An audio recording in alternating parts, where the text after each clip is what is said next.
We are, as you can see, because we got visuals now if you're on the YouTube side, we are on The Shining by Stephen King. You literally just made fun of the cover art. Do you see the guy's face? Yeah. Yeah. Isn't that funny? Like, Still don't think it does it justice. no, of course. She was making fun of how lame this cover here is. So you technically read this a while ago, and there's a spooky syncretism here that you were hurt by our house. And that's when you read this book. Yeah, we were putting up an awning, and it was one of those retractable ones, and it weighed like It's a heavy as ton, shit. and it fell right on my head, Mm-hmm. and I didn't know I had a concussion. She had a very mild concussion. That was totally not her husband's fault because he has It her helping literally- him carry giant fucking metal objects. In his I defense, could have been a man, and this it is why I need was- steroids. it was screwed into the wall. It came off the wall. Like the did. pressure of, I guess our house was curved or something, but something about the way it was put in.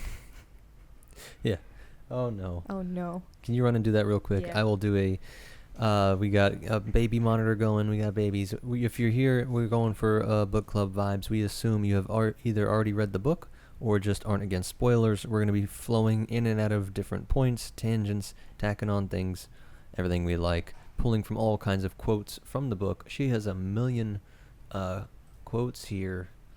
It just goes on and on and on, folks. But there's tons of cool real-world connections, all kinds of stuff. Like I said, spoilers from here on out. Are we gonna have to give a spoiler warning every time we do a podcast? Yeah, it's 2 seconds. Okay. You don't want to. This is great books. This is, by the way, the most. If you had to make a super list of all the different lists, Shining has to be probably number one overall. Everybody puts it pretty high up. So, don't worry. She's looking at our daughter kicking on the. You want to talk about scary shit? It's watching your semi-newborn. I know she's 9 months, but I still call her newborn. She's almost 10 months old. Yeah, I know. But watching her move around on a baby camera. Yeah, after you put her down, you think she's down, and then all of a Yeah. sudden her eyes, you look away and you look back and she's just staring at the camera. And all you see is the infrared eye glow. And so the layout here for this one, we're going to try and do part 1 and 2, which will bring you up to chapter 13. Probably going to come out to 3 videos total. And I wanted to make sure, where was it? Because I don't know if you read this little intro here. Did you read that? You usually read the prefaces and all that stuff. I don't think I did this. 'Cause Or I it's might from have. The Mask of Red Death from Poe, and has a bunch of similarities, and it's hilariously redeeming for you, making fun of all the people that just fawn over Lovecraft as if he invented madness and horror and stuff like that. Because this from Poe is probably the closest thing that inspired King to do this. So it was a cool little, super creepy short story about, I haven't read the whole thing, but I read this little part and then looked up something about it. But it's pretty cool. It's about a ball, a bunch of rich people, big fancy pants party, and there's death outside. There's tons of parallels there. Okay, so it definitely it's what inspires basically the haunting, like it's the spirit that of, one aspect, of the books. Like you said, it's the time spirit is of the collapsed. hotel. Yeah, and so it's based around a clock. There's tons of time themes throughout this whole book, which are amazing. We got a bunch of rants packed for that part, because I love that time is all collapsed. It's all happening at the same time. Which, if you are dead, you're not bound by time. You are outside of time, and I love that. That's true from all kinds of real world Yeah. religions and spirituality and ghost hunter shows. So from the highest to the lowest, they all kind of agree that that's how it would work. And then I just wanted to throw in here The Sleep of Reason Breeds Monsters from Goya, so that specifically was etched next to this painting. Spooky vibes with the owls, tons of occult, super creepy. That's clearly a cat, but Yeah, you got one cat. And these are not flying cats, okay? That's a bat, which is a flying rat. But this is a owl, and this is a owl. This is That's a man owl. this is a That's a owl. this is a owl with a mustache. I don't know who that is. It's clearly a shapeshifter. That's the Wendigoon in the Skinwalkers. flesh. But if you don't know, Goya has all these paintings. Saturn.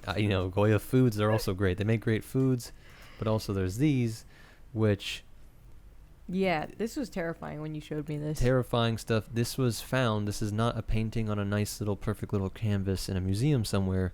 These were found in his home, I believe, after he died. Hilarious. But yeah, let me put Goya's paintings on walls. There you go, on his walls. I think, yeah, the black paintings. So this kind of shit was in here. Here's his house. They find his house full of all of these paintings on the wall, folks. Ain't that something? If you're not watching, you're just listening. There's literally a demonic-looking horned goat. I want to know, like, what went through the minds of the people. Like, oh yeah, Goya's passed away, so we're gonna go empty his apartment. I know, because obviously he's a famous artist and all that stuff, and also he was in the Warhammer. He's doing. He got a little mini. He has like a little house statue thing here. But yeah, so they take him off of the wall and then they put him onto, things like that. So, truly horrifying shit here. Tons of things playing into. It's a guy losing his mind in a house, and so, these are all the. It's kind of cool. And then of course the folk saying that it shines when it shines. And did you notice he dedicated it to his son? Aww, this is that's for really Joe cute. Hill King, who shines on. So I wonder. I hate that Stephen King acts like he doesn't believe in any mystical woo-woo stuff sometimes, and then other times he does, and I'm like, you know how I get about that. I know. I mean, look, we're here for the book, not the author. Yeah. No I got offense, this Steve. Open. I know. So let's just get into the book. That'll be a whole nother rant. Part 1, Prefatory Matters, Chapter 1, Job Interview. Amazing opening quote. Jack Torrance thought, officious little prick. This guy's like a pudgy little... Yeah, so you meet characters that you're meeting right off the bat is Jack Torrance, which is one of our main characters, and Mr. Ullman. I forget, he probably has a first name, but they just... Ullman right or Mr. Ullman. Stuart Ullman. That tends to be... They refer to him as Ullman most of the time. Yeah. So Jack is at an interview for the job of caretaker at a basically super fancy hotel that's only open for a certain season because it's so high up in the mountains in Colorado Boulder that during winter you can't get to it. And this is during a time where like phone lines are still above ground, streets close. She means not cell phones. Yeah, not they put the phone lines through the air. Not cell phones. They had electricity. They had through physical wires. phone lines. People were still using phone booths. They had quarters in their pockets. Yeah. I know this that book sounds came out in ridiculous, 1977. but like So Gen it's set Z's around over then. here, Yeah, of course. It's cool. It came out the same year as Star Wars and all that. Yeah. A crazy productive year. I think Gundam was around the same time too. But basically he's getting this job because he's lost his the job that he's had for a while, where he was going to get tenure. He lost it. Yeah. At his prep school, at his fancy school. He worked at a really fancy private high school that basically the kids go there and you're molded to go to like Harvard. Yeah. Lost that job because he lost his cool, and honestly, because he's an alcoholic. What are you, Jack Torrance? That's the most Jack way to tell that story. He kind of lost his cool, so they fired him. The world's out to get him. I know. I do love that this has his character. We catch him constantly lying to himself. Yeah. That's the way I word it, where he's like, "Oh, I lost my cool. It wasn't that big a deal. The kid kind of deserved it. I mean, you can't really blame me." Yeah, he bashed the kid's head into it. He literally blacks out too. Or at least he says he doesn't remember. I think when he snaps. Yeah. But he comes to, and the kid, there's blood all over his. He does. He blacks out in Volkswagen. anger, and there's a dent in his Volkswagen. Yeah, he's like, that's a new in his dent. car's bumper. There's like blood everywhere, and the teacher is pulling him. It's the female French teacher, and she's over there like, "Jack, don't do it. You're going to kill him." Madame. Mind you, she's probably just a normal person. I've I given know, her a she's literally ridiculous accent. French background. She just, her grandparents are French, and we're just... no, she might just like the language. Shout out France. Oh, I know that too. Yeah, she doesn't have to even be French. It's just for my brain. I wanted her to, with crazy It was ass more dramatic that way. Jack with bourbon breath. So she's running over kicking and the she's shit out of his student. grabbing him and trying to pull him off the kid because he's basically bashed him into... Yeah, oblivion. Yeah. And we'll get into why that happens and all that, but just that he's having flashbacks. This is my first time reading anything from Stephen King, and you went kind of ham reading a whole bunch of his stuff. I did. A while ago. And I gotta agree, man, there's a reason why a lot of people critique, like all the smarty pants, fancy pantses, you should be reading Dostoevsky. And it's like, oh, because Stephen King's such a popular writer, so it can't be that good. And I'm like, guys, this act is like good. If you're it looking for a flies. horror book, especially this time of year, This is a great one. The writing style, it's so easy to read. Like, that's not a critique. It's not because... Don't at us if you can't sleep. Yeah, really. You cannot sue us. The demons invoked in your household are not responsible. It does get kind of creepy. MetaNerdz LLC. Yeah, for sure. And you were reading it in the dark by yourself. And you kept hearing all kinds of spooky wooky stuff. Yeah. I mean, you do have a supernatural worldview in some sense, so it's kind of funny. I have a highly active imagination. At the very least.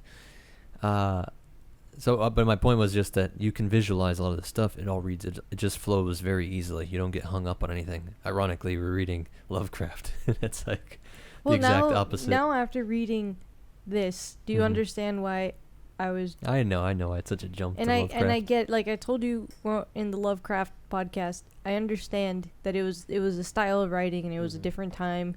It's just hard when you read something like this and then you go backward in time. Yeah, because the pacing of this book is so beautiful. Yeah, that's what it... You start off so... You kind of just... It's not a bad pace, but it's a very normal pace, like a jog. You're meeting the characters. You're getting the lay of the land. Everything's getting laid out for you. You're getting a new job. You meet his family. You're going to be going out to the hotel. To both show you how kind of crazy Jack is, but also, so it's like an info dump, whatever you call it. Yeah. Exposition dump, like background story, because Ullman tells him about Grady, the previous caretaker, who axe murdered his wife and one kid, two kids. Two kids. Two kids, yeah. What happens in this hotel is that because it's so up in the mountain, they end up closing the roads. A lot of times the phone lines go down and you have to shutter the hotel up because it's got these giant windows. So you're basically in this cave in the dark in the top of a mountain by yourself. They can't really get people to check on you because the storms get so bad that helicopters can't come to you. Yeah. The state troopers are not just right down the street. Work. Yeah. None of the roads work. Even the radio maybe could work. Is like your best chance is just the radio. Yeah, SCB radio. Yeah.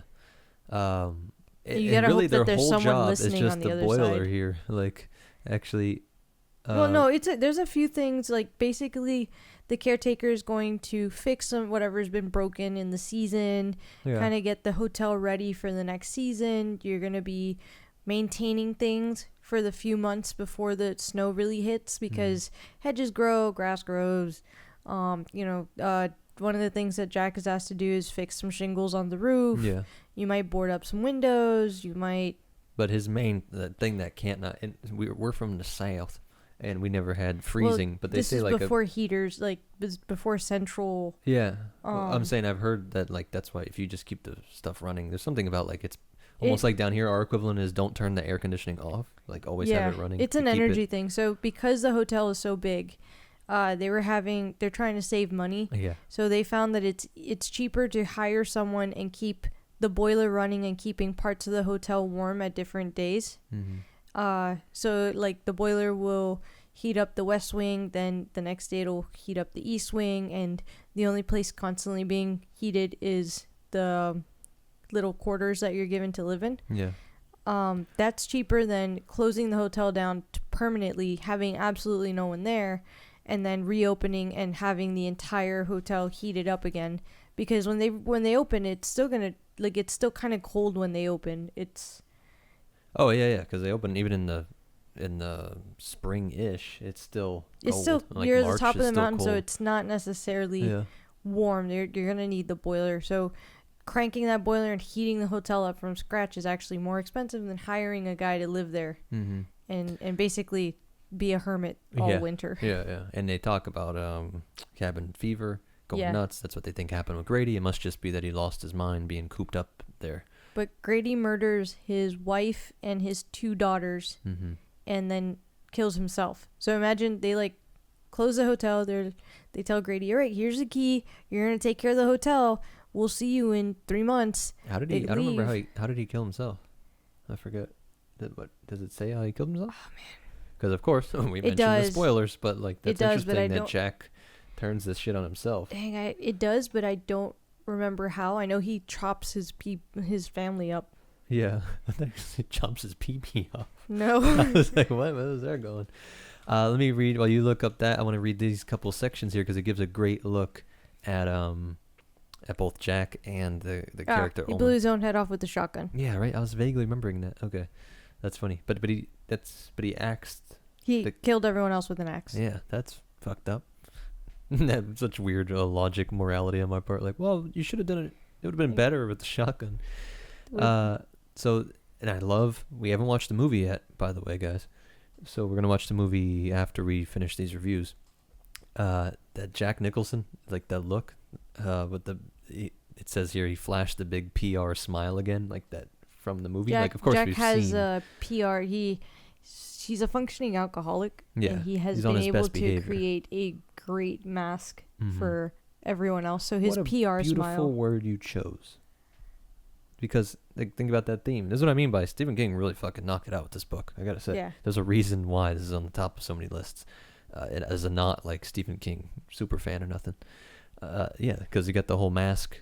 Like you said, they open with the Poe story. There's a whole theme because in this hotel there was some weird, not Some occult rich people parties. basically. I mean, we don't know what happens that night. All we know so far is that a bunch of people.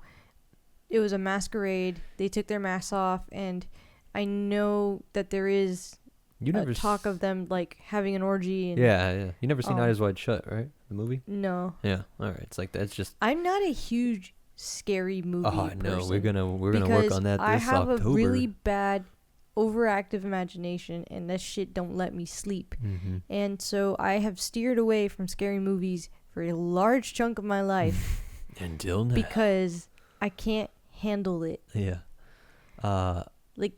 We watched Midsommar, and I never say it right. Whatever. No, that's my whole mini rant. It's just Midsummer. You can pronounce it in English because it's just translated to English like you would with any other title. I don't care what accent you use or how you pronounce it. That shit haunted Them me. ain't accents. That shit haunted me for like weeks. The point is she's spooked. I was spooked, and I kept dreaming about all kinds of nonsense. Mm-hmm. Yeah, we both, like I said, we do believe in a psychic realm, some sort of mental spiritual realm, which doesn't help when you're reading shit like this. I want to read that, to your point about they get little jobs here in the size of the Overlook so people can think about it. 110 guest quarters, he said in a scholarly voice, because this Ullman guy really is like a pretentious, prissy prick, and Jack is like just a rugged, fucking chaotic, alcoholic guy. 30 of them, all suites, are here on the third floor, 10 in the west wing, including presidential suite, 10 in the center, 10 more in the east wing, and they all have excellent views. And then, yeah, that's basically it. 110. Yeah, he breaks it down to like how many, because there's the presidential and there's doubles or singles. He talks about the distribution of the rooms. All you gotta know, it's not a huge hotel, but it's big enough that. Yeah, we went to the real. How many rooms does the White House have? I know, right? Let's look it up. It's such a random thought, but does give that type of vibe. 132. Yeah. Yeah. So think of a building that size. We did. There you go. We went to the we actual went here. Overlook. We went to the Stanley Hotel. So we went here. We even did the ghost tour. So there you go. If you guys are watching, you can see it's not gigantic, but that was a good comparison. White House size. Just visualize the White House. Look, it was cool. I know that we did the ghost tour. It was a bit of a dud, but seeing it again is pretty damn cool. Okay, but now reading the book, do you understand why I was frustrated with that ghost tour? Yeah, they did not. They we couldn't decide if they want to talk about the real hotel. We were quite a few happy drinks in for me to have been frustrated. I know, right? Yeah, that's true. Because they took us around and this ain't in the book. They didn't really talk about. Do the book tour. I mean, do the ghost tour. It's cool. They take you to cool spots. It was cool, but just don't think that you're gonna have a shining experience. Mm-hmm.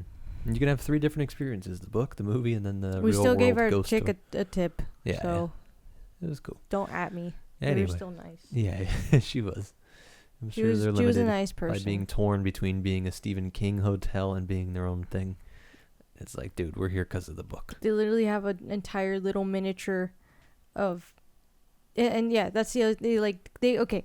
What I didn't like was that they advertised so much about how this hotel is the same hotel in The Shining, Yeah. and then they didn't want to touch or connect it to The Shining in any way, shape, or form.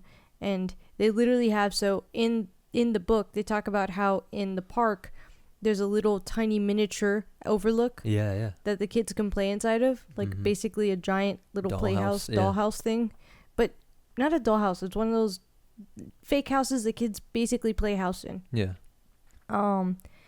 And then they have one. They have something like that in the actual hotel. Yeah. I mean, we went to the Shed, which is huge in this story. We went to tons of places. I mean, the topiary-ish. Obviously, it wasn't like. No, it wasn't like they were. I don't remember animal. Yeah, I mean, they're there's just like a normal little hedges. tiny maze or something. Yeah. Yeah. Point is, it was cool. And it was helpful to like, but I think King makes you visualize all this stuff on his own.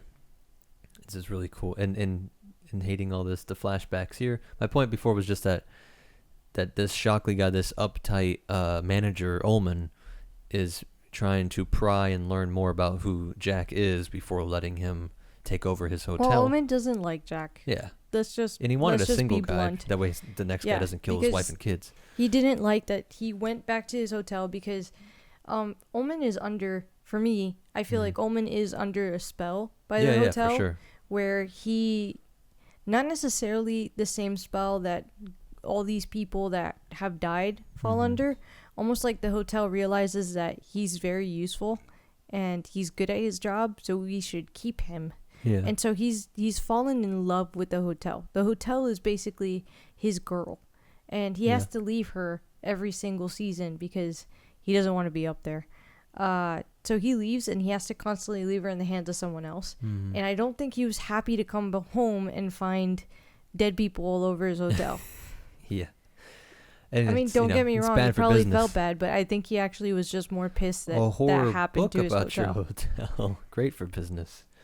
Murders, and it's probably always bad for business in the short term. He's always sweeping, so they talk about Ullman constantly being really good at sweeping things under the rug, being great with PR, because people, they are known to die at the hotel, which is also just part of running a hotel. If you actually know anyone that's been at a hotel for a long period of time, people do die at hotels. It's kind of normal. Remember in Atlanta, we were when I proposed, it was supposed to be so romantic and cool, and we're like, and it was a really nice hotel, and they're like, oh yeah, a shit ton of people died where you're sleeping, fucking giant fire. I'm like, oh, that's cool. Oh yeah, I remember. What the fuck? It's like a giant plaque it's like outside. A little plaque, I'm like to everyone that it was died. like a huge historical thing. I'm like, oh, that's cool. We don't already have because they couldn't get out of the building or something. Yeah, like that was dark history. So yeah, they talk about, because he makes a point like, oh, we're uniquely haunted. Like, no, we're not. It's just that, and think about even bigger hotels, shit in New York, got to be full of dead guys everywhere. If people, not million, but tons of people have been murdered. And well, it's not just murders. The bigger, the oldest. People also just die. Like, you're old. Yeah. You're on vacation. But I guess the drama of life, suicides, drugs. Like, one of my cousins died in a hotel. Yeah. I didn't know that. Rip Gypsy. Oh yeah. Well, she got invited to a wedding. Yikes. In Mexico, and yeah, we don't know what happened there. Well, we actually do know, but all right, we'll move on to your family's history before the cartel gets us. I have to bring up your hilarious point, because she's reading an audiobook and Anne reading some of the coming in for notes and stuff, but that roque, like, you're like, can English figure itself out? It's croquet.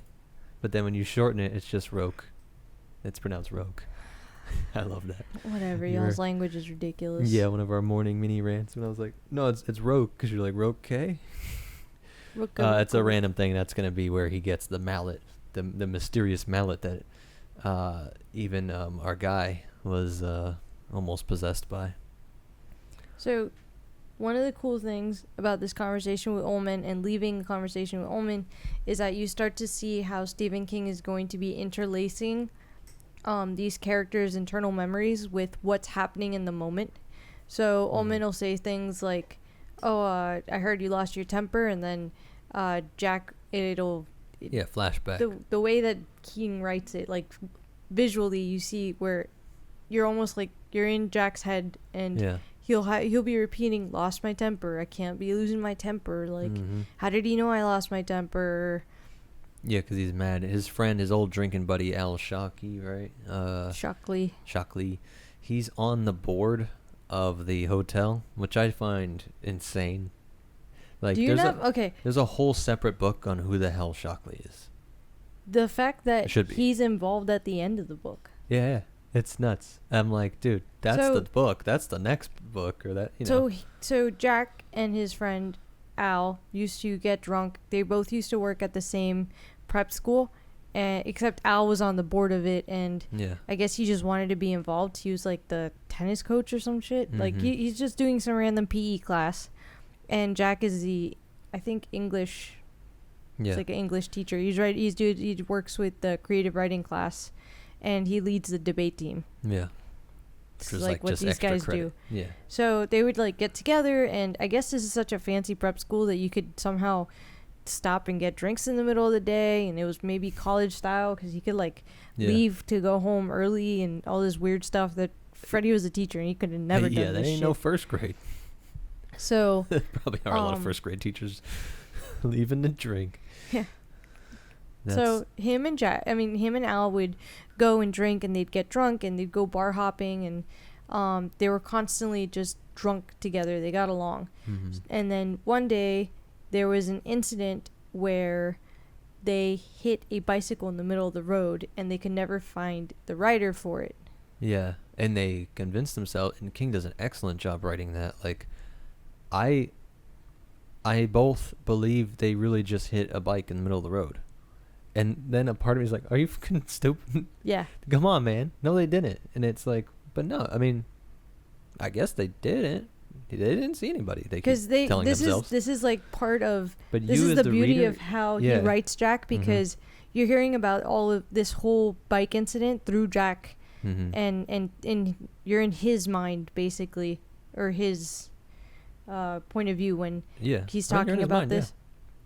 And he's talking about how it wasn't him driving, it was Al. They're going down the road, and all of a sudden they were screeching, they hit it, they felt the bumping, they got out, they pulled the bike off to the side of the road, there was punctured tires, and the bike's all mangled, and the spokes are sticking out, and they literally got out of the car, they looked everywhere. But that's why I kind of believe him. They went, I don't believe shit Jack says.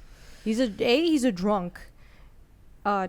Sorry, but he was totally out of it. He barely remembers the incident as it is. Yeah. So he's gonna somehow remember that he combed through in the dark, because he's like, oh, we grabbed our flashlights and we went out searching for this Forest kid that Ranger we probably quality search and rescue quality search. You know, they're two drunk guys stumbling around with flashlights. That's true. I mean, Al had to call someone else to bring the tires out. They somehow changed the tires on this car, so he's like, "Oh, we weren't that drunk. We were able to change the tires." I'm like, "Sure." Yeah. How many? Like, did y'all miss any of the nuts and stuff? Yeah, really. There's like two I want nuts to see hanging on. what this car looked like the next day. Yeah. Before that, so Shockley and Ullman are useful to this evil spirit of the hotel, whatever scale you want to use. So, I'm saying, like, it's funny, like, what are the odds? I know Shockley knows it's a drinking buddy with a guy who has a kid who has like the greatest psychic ability that would make for the ultimate like psychic capture harvest for the hotel. I think for sure that ends up just happening by chance. Really? Yeah, and the hotel is like, oh, this is perfect. But because you made a whole thing about it calling out to him and picking Jack specifically. Like I guess people. You're right. It was strange how because Jack talks about how him and Al just got along. Yeah.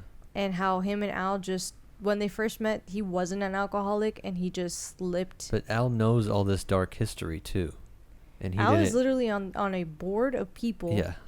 That is secretly associated to the guy that was running all this occult stuff.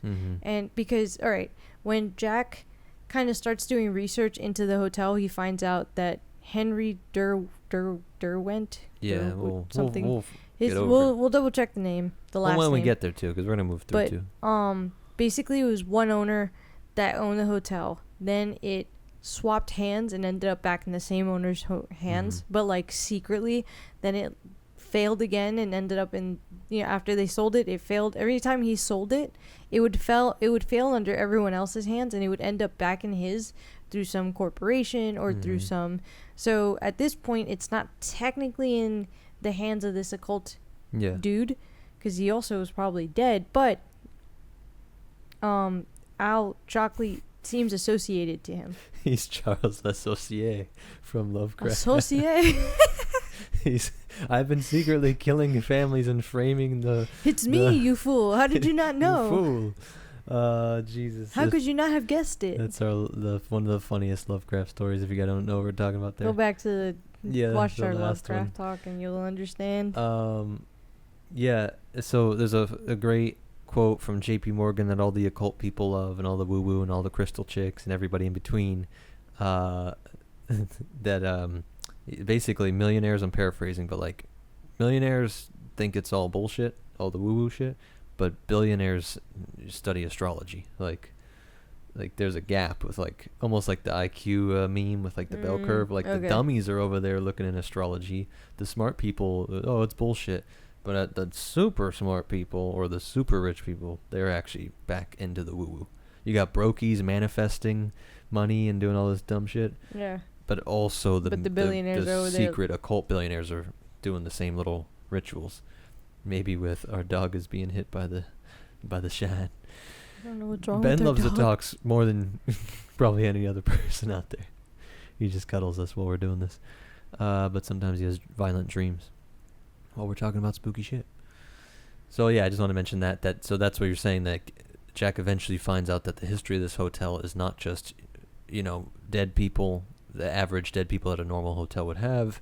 It's not even violent crime that you would expect. It's like organized mob violent crime and weird occult parties. Yeah, prostitution, moving of drugs, just weird. Yeah. Which in no way reflects the Estes illegal Park stuff Hotel, the Stanley, is the whole thing in the beginning of the book, which is like, this is not based on any hotel. It's like, okay. Yeah, he was inspired by location. It because doesn't. he actually stayed at the Stanley, so that's where he wrote. It clearly was based on there, but for legal purposes, they say. Yeah, he's not actually saying any of this stuff happened in that hotel. Yeah. Just the location. Just the location is inspired by. Maybe so more, but at least the location. You think we're going on chapter 1, right? I think so. So chapter 1, basically, it's just the meeting, getting the job. We get a rundown of him having to, how Ullman wants him to run the boiler. The important stuff about the boiler, that it's old. So, because Ullman talks about how the hotel, like I kind of mentioned, it hasn't been in the black in a really long time, because every time it switches hands, the people don't know how to run it, so it ends up being run into the ground. So we're currently on an upswing with the hotel, where for the first time this season they're closing in the black and not in the red. Yeah. And Ullman's super proud of himself about it. So where was I going with this thought? So things don't get repaired as much because Ullman's constantly has everything on some kind of budget track. So I think the boiler's like on track to get repaired in the next like 8 years or some crazy shit. And so talking to, I think his name's Watson, basically the caretaker for the on season, who happens to be people he's literally one of my favorite people in the book, and he happens to be the grandson of the actual guy that built the hotel. Oh, that's right, yeah. So he has a connection to the hotel, and that this is his family hasn't been able to leave it even after losing it. Yeah. So he basically tells Jack, look, this boiler is super, super finicky. She is on her last leg. We have patched her. We have gotten her running. Do not let her get past 180. I wouldn't even consider standing next to her with the pressure at 180.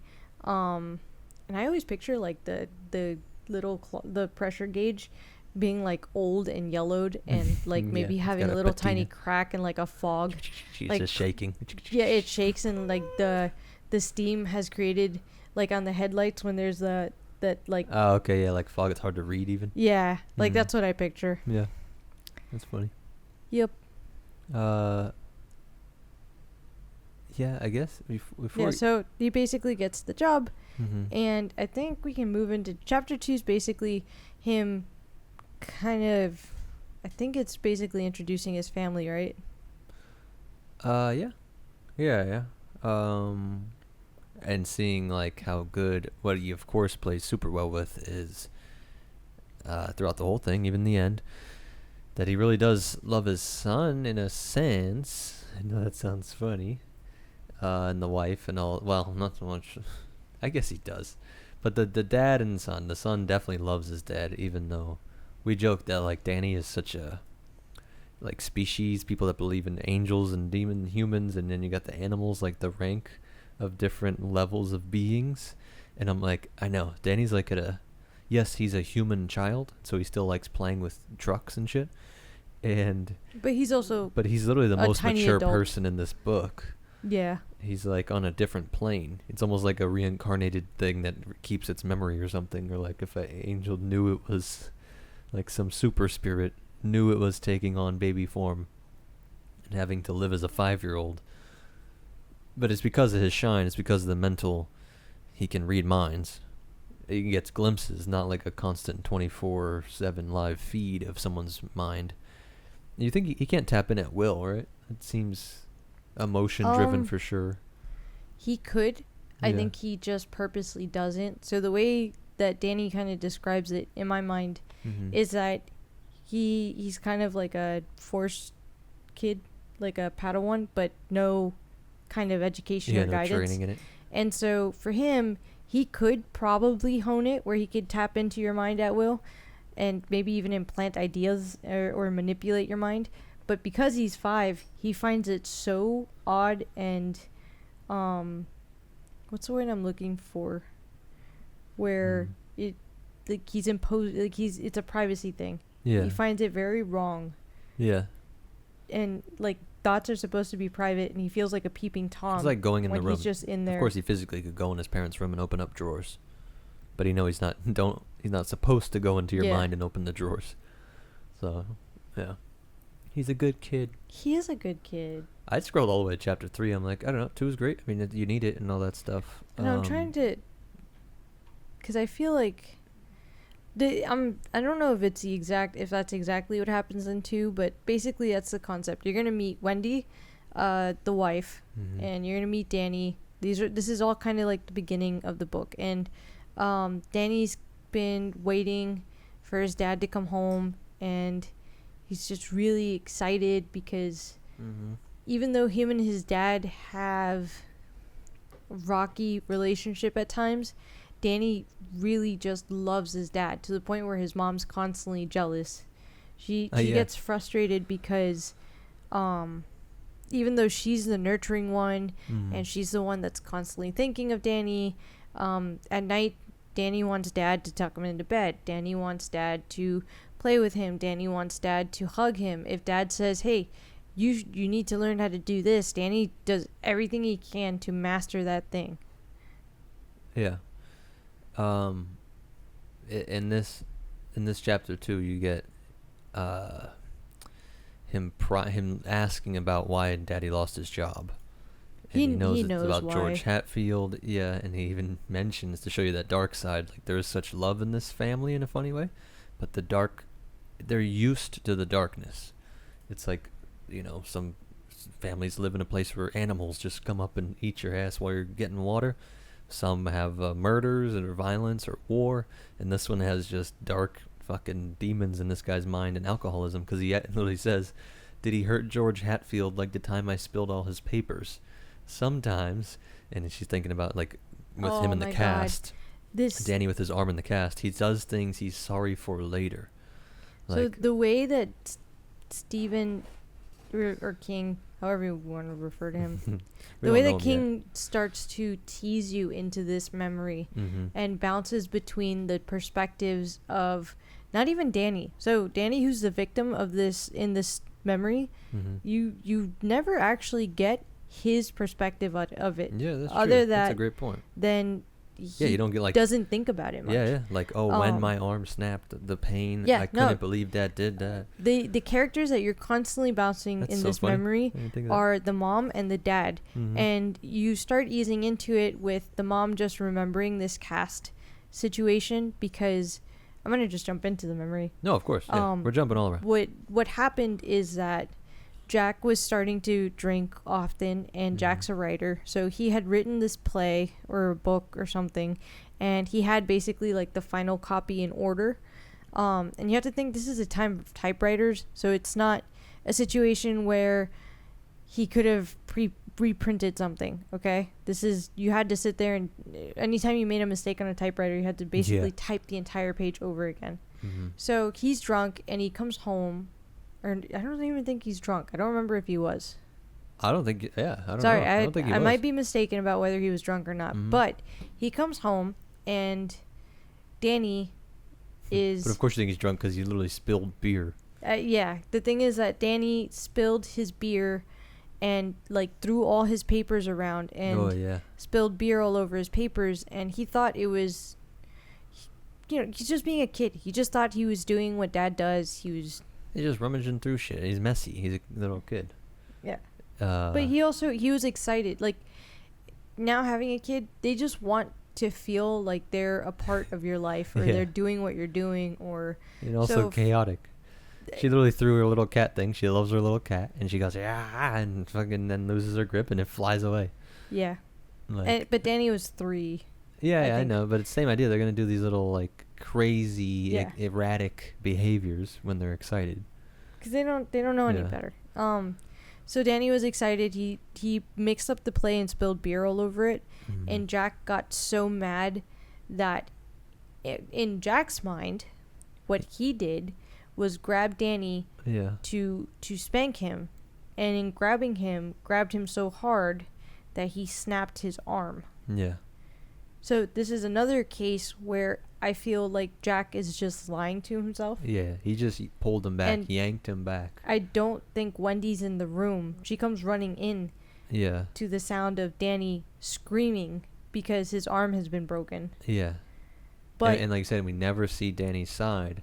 And if we did, we would know for sure what actually happened. So it's King being amazing at like... Yeah, this is once again Jack twisting things where... He swears all he did King's was... calling your bluff. You really think if I yank a kid's arm back, it's going to snap his forearm or something? Yeah, I think it's on his forearm. I'm sorry, I don't know how... We have a kid, and we're very gentle with her. Yeah. But... I mean, you could for a little kid, but even at 3, I mean, you could pull it out of its socket or something, the arm out of its socket. Yeah, but he might have, like, stomped on him. He might have, like... Imagine you walk in, and he's on the floor fucking with the papers, and he just gets so pissed he stomps on the... forearm. That could break it. I'm just saying kids are literally made to fall. Yeah, they're made of rubber. Yeah. And you snapped his arm. Yeah. It's super dark to jump, just in case I don't mess it. When the other doctor, when their normal primary guy sees it, he's like, yeah, I noticed that it was broken, but like, let me just be direct here. I don't notice any other signs of abuse. Like, you guys are doing great. Like, you only broke his arm once. I'm like, Jesus Christ, that's dark. Like I tell you, people miss the good old days and all that. I'm like, there's a lot of darkness. Beating your kids is way more normal. Not as a rule for every family, but for Jack, he comes from a very abusive. Yeah, and he does do way better than his dad did. So, like, in his eyes, and this memory is really traumatizing. So, as King teases you with it, you start to get Jack's perspective at some point, and he talks about how the sound, the finality of the sound, that snap, how it just he says his life knows is split there. And I would say it did, because it was from that point forward that he felt that he needed to stop drinking. Yeah, it has to be. He was drunk because he felt he had to quit drinking. Well, the quit drinking eventually, it was real that one. and it was that in the car accident. Yeah, the real Those one are is the two things that. they think they killed something. But I do think, because this happened after the car accident, I think. Yeah. And I think him snapping Danny's arm Now, and not knowing, knowing deep down that you have to have done something very fucked up to have broken a child's arm. Yeah. With your bare hands. Like, what? Yeah. What did you do? But anyway, or stomped it. Whatever he did, it was bad enough that you actually had to have bone reset. My full insane take here. I don't know why this hit me randomly. The hotel itself slash Shockley. I think they genuinely didn't kill anybody. Oh, I actually have it on the bike. I mean. But you don't have the same theory I do of who was on the bike. No, who? George. That was why George stutters. Why he's dead? No, that was why he stutters. What? What do you mean? And that's why he says, "How could you not know? How could you not know?" Like, I know. So the thing that Jack can't remember, that Jack doesn't know, that George knows, and when George tells him, "I don't stutter." Yeah. Like, stuttering is not my thing. Yeah. George is so scared of Jack because he knows that Jack swears that Al was the one driving. Yeah. But they were both very drunk. Mm-hmm. Yeah. We don't know that Jack or Al, whoever was, did not almost kill George. So George is the kid that Jack beats the hell out of. Mm-hmm. Because he was slashing his tires, and he's slashing his tires because the kid had a stutter on the debate team, and Jack finagled. He took a minute off his time, at least a minute. So if they try to run you over, and you're terrified that this guy tried to kill you, and now he's just being cruel, wouldn't you also slash his car's tires? Yeah, no. I mean, they're both. Jack was being a dick. No, mind you, it wasn't Jack's car. It was Al Shockley's car. Yeah, that ran him over. Yeah. But that's interesting. No, I was just going for a writer like King, who is, the book, as far as you got into, has a tons of insanity. I'm pretty sure I had it highlighted somewhere where I suspect that it was George that gets. Interesting. I was just saying, you got fighting topiaries that come to life, literally bush animals. That I wouldn't put it past the spirit, the evil spirit of the hotel, to somehow bring about this thing that would make Jack sober enough to get the interview, or feel like his life is. Well, at the point that he goes for the interview, he has quit drinking. That's what I mean, and so and create all this tension in him that he really wants a drink, and the ghosts are all having the drinking party and shit. Maybe that period of sobriety is necessary to make him go a little more cuckoo at the hotel. That the hotel itself, through Shockley, through whatever weird, it's able to affect things at a distance. We know. Shockley probably knows. Who are we kidding? Yeah, for sure. That's what I meant by there's a whole separate book here on who the hell is this guy. I found one of your notes. This is not my note. What? Well, you don't have to do it now, I guess. No, I'm not going to do it now. I just know it's not my note. Yeah. Yeah, we both have on the same account. And if you're just listening, we both have the same Kindle thing open here.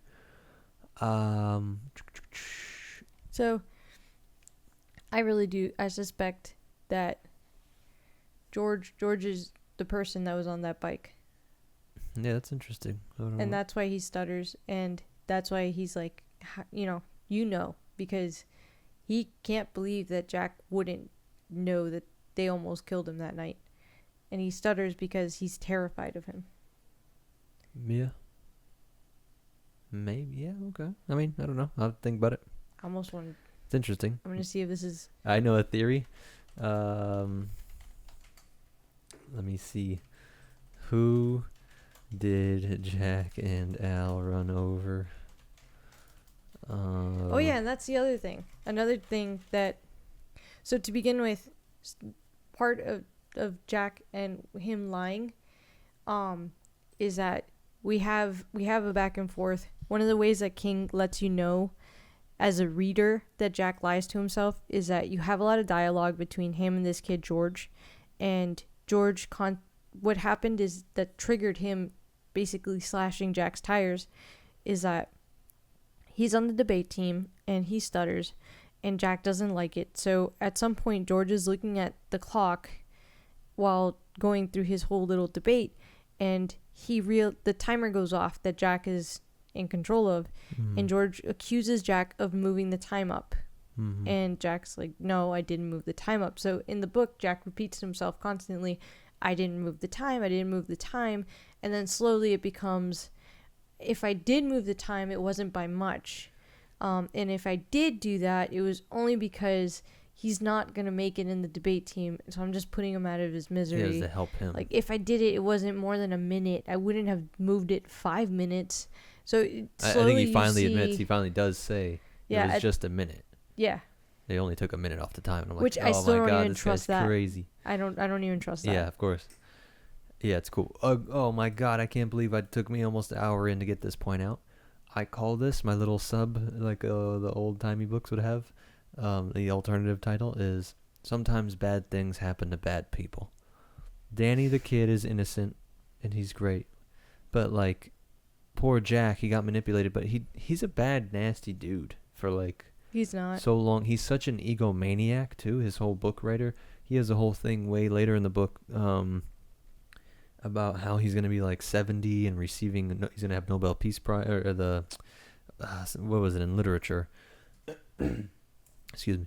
And he's just, in his mind, just going over, like, when he gets this book out, because he's going to write a book about the hotel eventually, and that's going to be his big thing. So it's hilarious real-world parallels for King, who apparently was coked out of his mind writing this, I heard. I didn't actually confirm. Let me Google that. I mean, I don't know if there's a way to confirm that. But everybody says he was, King suffered with alcoholism, and he had family members with it and all this kind of stuff. And he was literally in a hotel where this was happening with its own spooky stories and history. So all this is inspiring. And then The Shining is one of King's biggest works, obviously. It was King on cocaine writing The Shining. Hilarious. I heard what happened. What'd you see? No, just just if thinking that's true. of him losing his mind writing this book on coke. Yeah. Oh, well, that's where the topiary scene has to come from. I was laughing at that. Yeah, I guess he mentions it a little bit. Yeah, something like that. But anyways, one part I just want to throw in that you loved. The image of Danny in his cast rose up before her again. Somebody in divine placement service must have made a mistake.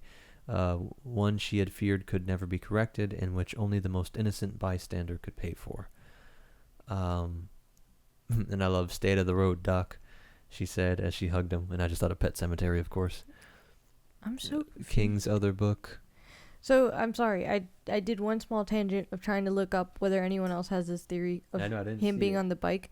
They're saying that George was probably gay and Jack was homophobic.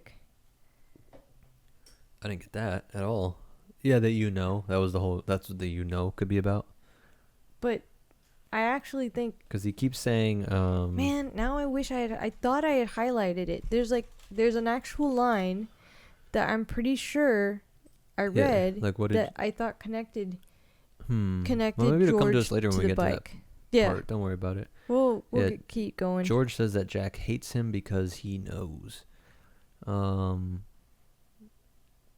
Anyway, I agree with this guy. I'm reading something here, which is just what we were saying in the car when I got to that part. Like, it's just, he's the perfect kid. I mean, he's great at everything.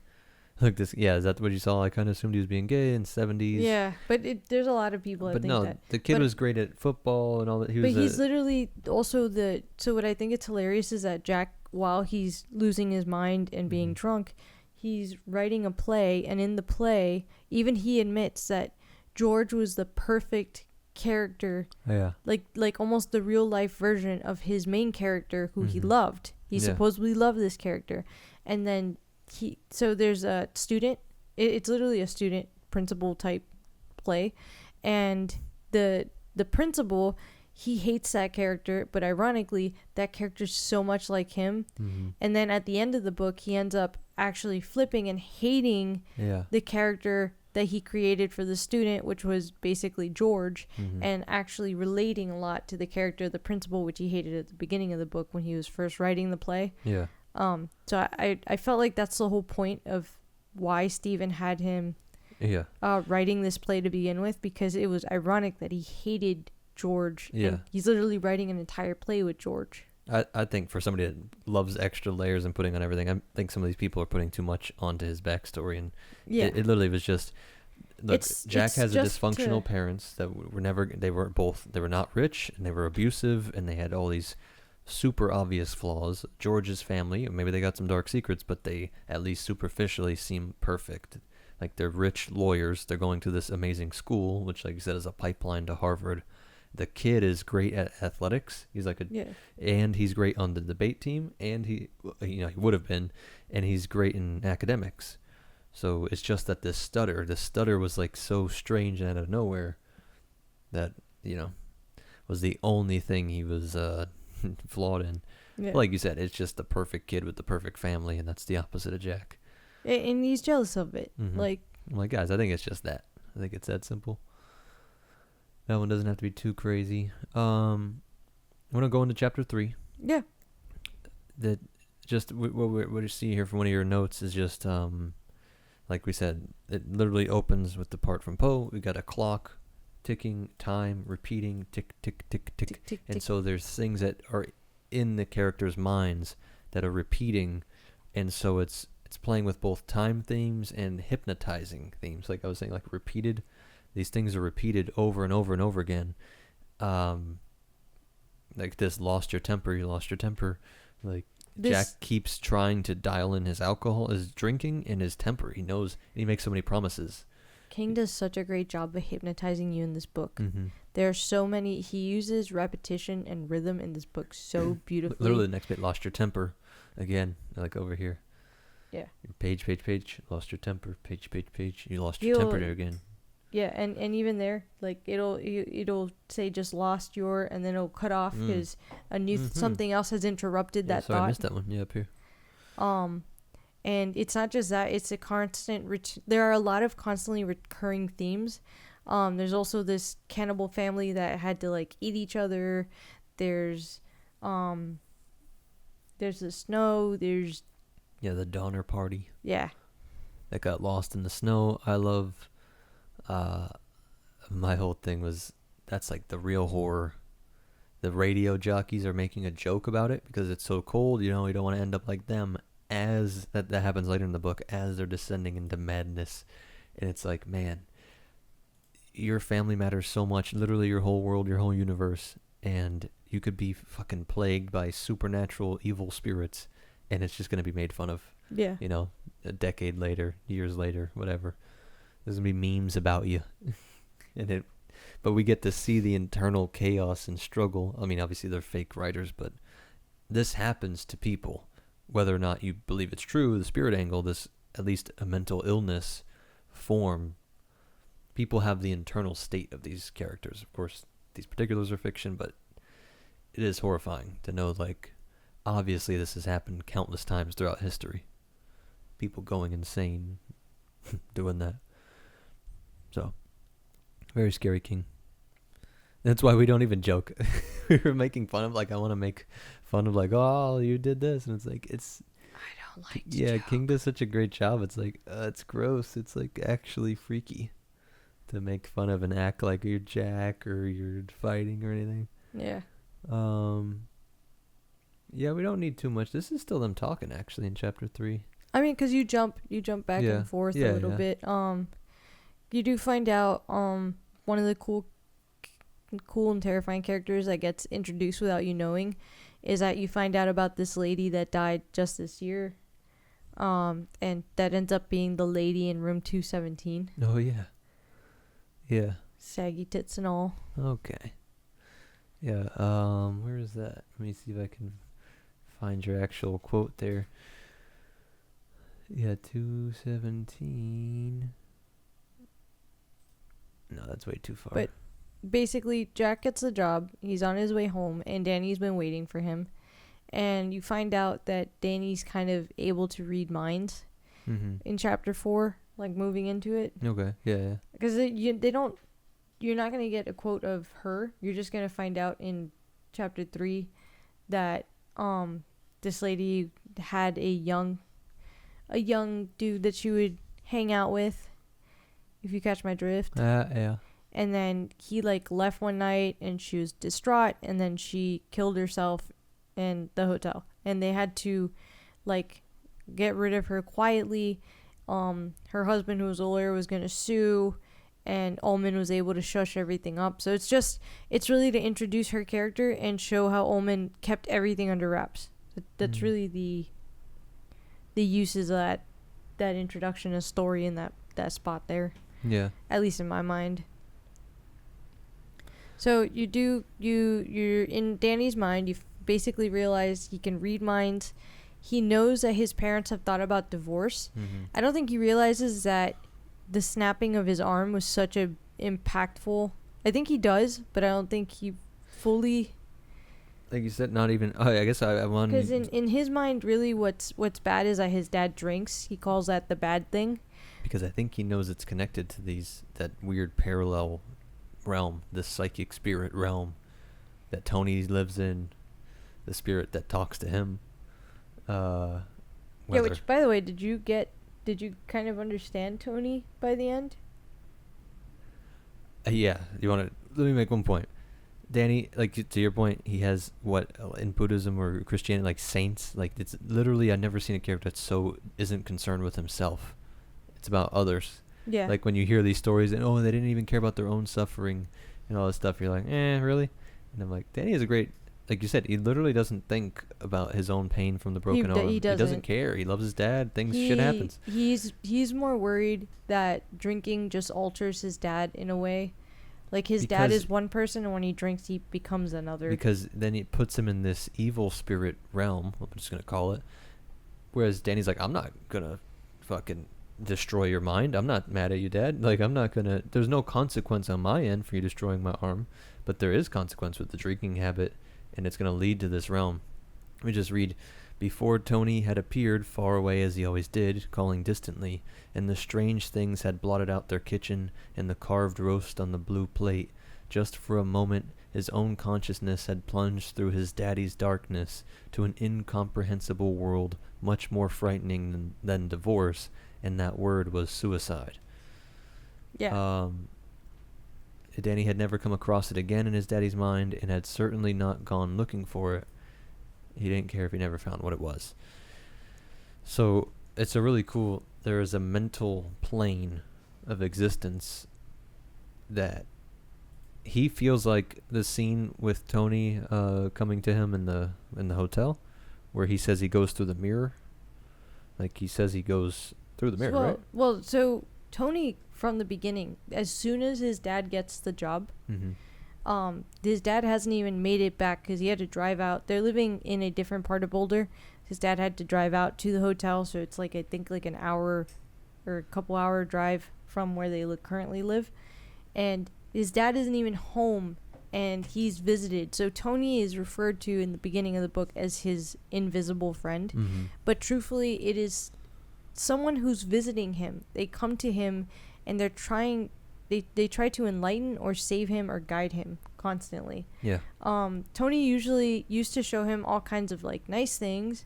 Like once upon a time, Tony showed him a vision of a baby, and it was that his parents were trying to have a second child and decided not to because Jack was a drunk. And I honestly, as you find out all the shit that he did to this kid, I don't know how he's alive. Yeah. I'm not even gonna say how she would have considered having a second child. I don't understand how this man's alive. To the point, so I had to look up if King had a kid or anything like that, and he did. He has two. But when this was written, did he have him? They said he did, because I was like, he has to. It was just written too well and accurately that when he comes home drunk, and she's already upset at that, he wakes up the baby. I'm like, holy shit, you fucked up. Okay, but imagine. Then he drops her. He drops the baby, and the baby's obviously screaming his head off and all that shit. And I'm like, you gotta die, brother.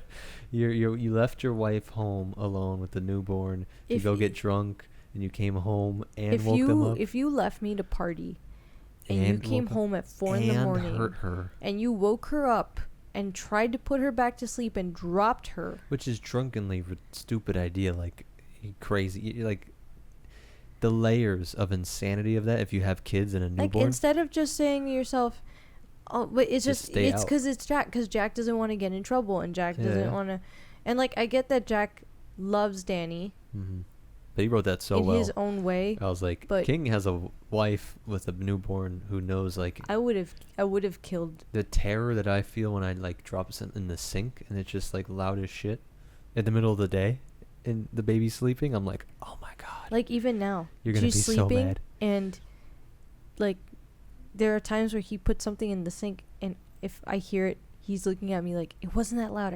I swear. Yeah. Because she has the super mama hearing too. Where I'm like, all right, we got to meet it halfway. I get you're overly worried, and I am doing good. So I'm saying just that little rush of horror, like, oh my god, I'm gonna wake up the baby, and to have Jack just fucking blunder about, that was written so well. Sorry, you were going on a whole thing about Tony though. But basically, Tony, as soon as his dad gets the job, he's driving home. We actually have Danny, like I said, he's waiting for him, like, on the curb. Mm-hmm. And his mom tries to coax him inside, and Danny just doesn't want to go in.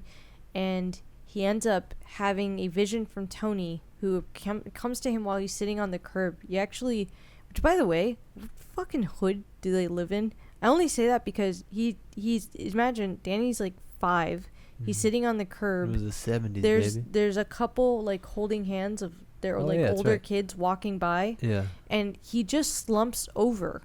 Yeah, because when he goes into these psychic fits. He went into this psychic fit. He basically is having a vision and he just slumps over. And these fucking assholes they just keep watching. Like that boy tweaking. Like, I'm sorry. Even at 17, I would have looked over and, oh, a 5-year-old. Yeah. Oh, he just fell over. We should probably go make sure he's fine. I'm sorry. I don't understand. Anyway. So he slumps into a psychic fit, and Tony starts to give him visions of the Overlook, and he starts to warn him, like, try to not come here. It's not a good idea. This shit's gonna try to kill you. Like, it's gonna take you, it's gonna take your mom, it's gonna take your dad. Mm-hmm. Yeah. And that's why he comes out of this fit, like, sweating. I didn't look up much on purpose. I wanted to save this for you and some stuff I'd heard. Go ahead. I guess the most important thing that happens in this fit, because Tony doesn't know how else to portray things to him, so he shows him old signs and words, and one of the words that starts recurring, which is super important, is red rum. Yeah. Yeah, of course. And so this that's an understatement. This fires in Danny a need to read, to the point where he's 5 and he's begging his parents to help him learn how to read. And his parents are actually concerned. Yeah, because Wendy's like, "Hey, are you trying to, like, get him to read super fast?" Yeah, is it Jack, the writer, forcing it on him? I think he's pushing it, and it, like, he's losing weight and shit trying to figure out how to read. Yeah. It's getting kind of serious, and Jack's like, "Actually, I'm not trying to get him to read either. I thought he was fine. Leave me alone." Well, no, I think Jack's just like, he was on a good trajectory. I'm not pushing him to read any faster. Mm-hmm. I don't know what's going on either. Yeah. Because he's trying to solve the mystery of red rum. What the hell could it mean? And like you said, so it says here, Tony, you're scaring me. Like, yeah. I mean, and then you even get, and a dangling over the white porcelain lip of the bathtub, a hand, limp, a slow trickle of blood, red rum, trickling down one of the fingers, the third, dripping into the tile of the carefully shaped nail. You're scaring me, red rum, red rum, red rum.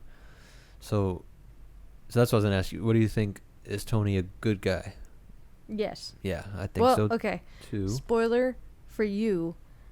I know. Oh, that's true. You read the next book. More because Dr. Sleep. Yeah. The second, the sequel to this. But I think that from here, too. I was wondering. But also, Tony is sort of revealed here at the end of this book. Yeah, exactly. That's what I mean. By the end, and I think for sure everybody would agree, he's a good guy. But King does great in the middle. I was like, oh shit.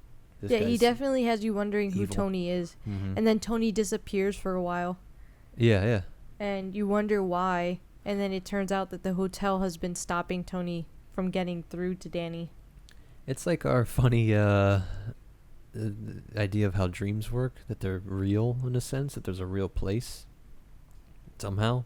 I know it sounds insane, but that's what King's playing with, like, because I do think King believes in free will in these stories and these characters, but he's giving him glimpses of potential futures that could exist, but also, yeah, Tony really does exist, like as a physical thing, but on a different plane of existence. Yeah. But so there's still rules, just like our planes. There's physics of this spirit realm.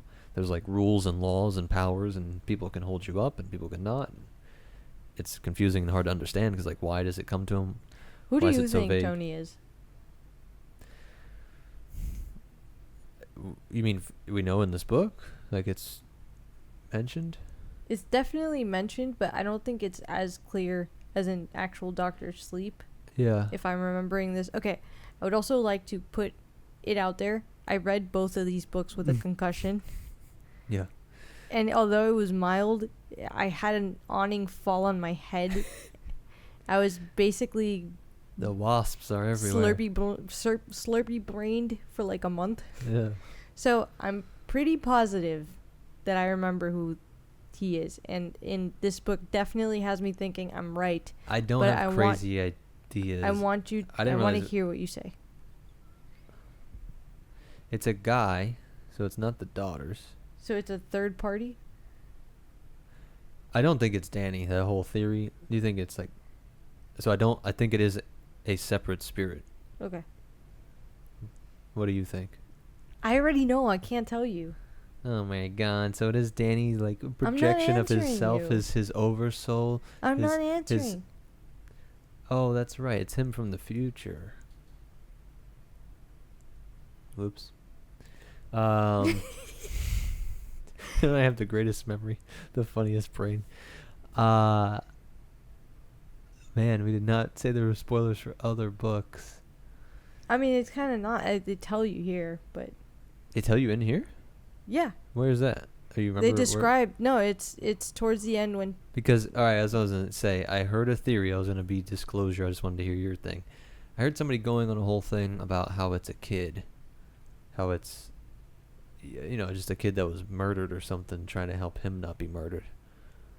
Yeah. And I was like, I mean, I get in the vague sense why, like, it's just a stereotype of hauntings and things like that. It's like a trope almost. And now Tony stood directly in front of him, and looking at Tony was like looking into a magic mirror and seeing himself in 10 years. The eyes widely spaced and very dark, the chin firm, the mouth handsomely modeled. The hair was a light blonde like his mother's, and yet the stamp on his features was that of his father, as if the Daniel Anthony Torrance that would someday be, was a halfling caught between father and son, a ghost of both, a fusion. It's literally Tony's Anthony. Tony short for Anthony. Yeah. Well, that was actually a different part of the book even. Yeah, well, I'm saying that's what... Yeah. Okay. I'm wondering... Where are we? Okay, that's at 92. That's at page 618, at least on here. Yeah. I wonder what chapter... That's on chapter 54, called Tony. Yeah. Okay. So that isn't a theory. So, Jesus. I saw That's a couple why I'm things, like, and I was like, I don't want to look into these theories. I wanted to just hear you That's raw. why I'm really wondering. I'm like, did everybody miss that George was probably the one that was in the bike? And he has a stutter because Jack and Al almost killed him, Yeah, and he swears that part. Jack hates him. That's why he thinks he hates him, because Yeah. he feels like Jack hates him because A, he secretly does. He's the character of the play that he's writing, but B, he's tried to kill him. Yeah. And now he's cutting him from... And like, he's just trying to ruin his life in George's mind. And that is the most ultimate King thing. Like, there is not the separation between fantasy realm and real life. Like, yeah, him thinking these things could bring that about in the real world. I almost want to, like... Yeah, that's amazing. And that's why I'm happy to call you my wife. I'm glad, and other romantic things. But it's true. I often joke, like, you make great points. I think, I'm trying to remember who it was, I think it's even through the perspective of, it's either Danny or finally Jack losing his mind that you start to, like, it's such a, it's a throwaway, not throwaway line, like but it's such a small snippet that I feel like if you're not paying attention, you miss it. And you're like, wait a minute. Yeah, maybe we'll see it again. Pretty sure it was George. Which is great, because that's, again, playing with time. How is him from the future coming back but it's, we're opening with the clock. We get the beats, this thing, and later we get I'm going to save that rant, like the whole Kronos destroying the kid, devouring the kid that is time, the god of time, like in the hands of the machine. Hands are just metal on metal, but in real life it's us organic thinking things that are crushed and destroyed by time, by the Father. So yeah, that's great. That's such a cool another layer that it's him from the future. But I don't understand how nobody on Reddit agrees with me. mentioned that. That's funny. Mentions it. Let's continue though. We're gonna get to all this again probably, anyways. So let's get to chapter 5, phone booth. Okay. Again, we're still building up his family and all that. Yeah, there's a lot of... So, phone booth is him calling out to thank him for getting him the job. There's a lot of him going over the losing of the temper. Yep, then he lost his temper. The accident. Yeah. Because that's where you find out that they would get drunk together. Yeah, I don't even see a lot of notes here, so we can honestly just move to chapter 6 if you want. I admit I don't have as many notes as I usually take because this book is just so good. Just get caught up reading it. Yeah, you don't want to pause. A little bit. Well, since we've been bouncing around, we're gonna cover a bunch of things. And out chapter of 6, order. night thoughts. Mm-hmm. By the way, I don't remember if she gets pregnant again. 'Cause this book starts off with her like. Yeah. There's such an emphasis, or I don't know if like King left that so that he could technically do that in the future if he wanted to, like give Danny a sibling. Oh yeah. But I don't remember. This chapter's pretty interesting on just seeing how, again, these really subtle shitty ways. This isn't totally fair, but knowing his character overall, he likes to shit on her mom a lot, and like. Well, he loves to put her down, and I think it's because he knows the classic. You're like your mother. You're just like your mother. Yeah, but I think it shows how toxic he is and how he really does a great job. But he's right in his critiques of her. That's what I think a lot of chicks don't get with these guys. Yeah. That they're toxic dudes. It's like, or any liars or manipulators at any scale. Like, yeah, don't you guys get it? It works because they tell the truth. It's just selective truth, and it's never about them. They just make sure the focus is on how everybody else sucks, and like, they don't ever turn it that way. It's yeah, like, her mom was kind of a bitch, and super. The scenes with her being so controlling, even with the kids, and Danny. My favorite, funniest point I told you, I was like, he's more scared of her than the hotel, which is psychic self from the Danny's future. terrified because at some point, Wendy asked Danny if they should just leave the hotel. It's right before they get snowed in. She's like, we can just go stay with Grandma, and he's like, I don't want to go stay with Grandma because he almost has like a panic. Like at this like point, she knows that he reads mind when they're having that conversation. And not only does he almost have a panic attack, he just tells her outright, I don't like the thoughts that come from Grandma. She wants me to herself. She doesn't want you to be my mom. She wants to be my mom. Like, she wants to take over my care. And it's terrifying. Like, imagine being a child and sensing from a grandmother that they want to take you from your mom. Yeah. There was some devouring imagery evoked. For as much as he's attached to his dad, he's extremely attached to his mom. His mom is a place of comfort and safety, and I think in a funny way, Wendy doesn't realize, like, he loves his dad because he feels like he needs to love his dad. He just loves his mom. His mom is, not that he takes her for granted, but like every kid, no, that's a good. She just is. She is security. She is comfort. She is these things.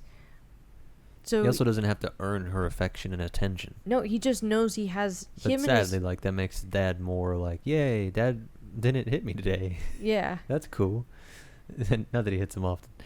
Yeah, he doesn't. But it was just that one time, and really. Like, I think Danny feels like maybe if he loves his dad, he can keep his dad from being cruel or dark or like literally killing himself. He doesn't sense that his mom wants to kill herself. Yeah. If anything, he knows his mom loves him and would pretty much do everything she can for him. including leave his dad, which he doesn't want. He does sense that leaving his dad would, like every kid, he doesn't want to not have, like, he wants both parties. Yeah, I mean, yeah, of course. So yeah, this is just part of this story too, is where I think that's where the dropping happened, because he gets this pretty big A gig. bruise. Because there's a big bruise on, like, his head, and I remember you told me the first thing that you hated about Wendy, and that Jack probably used to definitely use against her, is like, so he drops the baby has a bruise, and the first thing she can think of Oh no, I wasn't thinking that. Yeah, is but yeah. oh man, what is my mom gonna say? Oh yeah. I said that I was listening to a King interview. He did a great job of explaining. Like, I don't know if it's from him. It sounded like he was repeating the thing, but that codependency, whatever word you want to call it, is when you're drowning and you think about how it's going to affect someone else. And I'm like, look, there's a good way, in the sense of, like, if I'm dying, I'm going to think about how much that sucks for you and the baby. But he means in the sense of, like, oh no, like, my mom is going to be upset. Like, Wendy's so terrified by her controlling mom. Yeah. Everything that sucks that happens to her, she even has to have it filtered through that layer of, like, she's actually genuinely pissed at Jack for good reasons, but it in the back of her head is also like, oh my god, my mom's gonna, oh, he got drunk again, huh? Oh really, where is he? Oh okay, more beer bottles I see. Like, it's like she can't even have her own things to be mad at. It has to be that through her. actually, that's a nicer version of her mom. Even her mom literally talks about how one quote is here, although it's not your fault, it's all your own fault. You were never ready. You showed your true colors when you came between your father and me. Her mom blames her for the divorce, which we never really get details on either, I think, but you get enough to know, like, yeah, this mom's a miserable maniac. Yeah. But I was saying that Jack was why he was celebrating that night, when because that's the night that he drops him, right? But he gets a big check. He gets his first big, like, story. I don't think that's the same night. Okay. But it's just, I thought he came home. That's when he came home drunk. I don't remember. Anyways, He just used to drink a lot. Yeah, so. yeah. My point was that he's such a loser, though, in the real sense of, like, we've had ups and downs, all kinds of stuff, and all kinds of career stuff. This guy gets one break, and he's like, I'm the guy. I'm the writer. I'm going to be part of American history. Like, my writing level. He literally has, like, he made it. Like, they're partying, like, and in Jack's mind, he made it. He's officially, like, a great American writer. It's all up from here. Like, I don't know why that kind of thinking drives me nuts. And you see people do that often, and it's a great way. Jack does it later in the story when he knows his fate. He's going to have riches and fame because of this novel that he's writing about the hotel.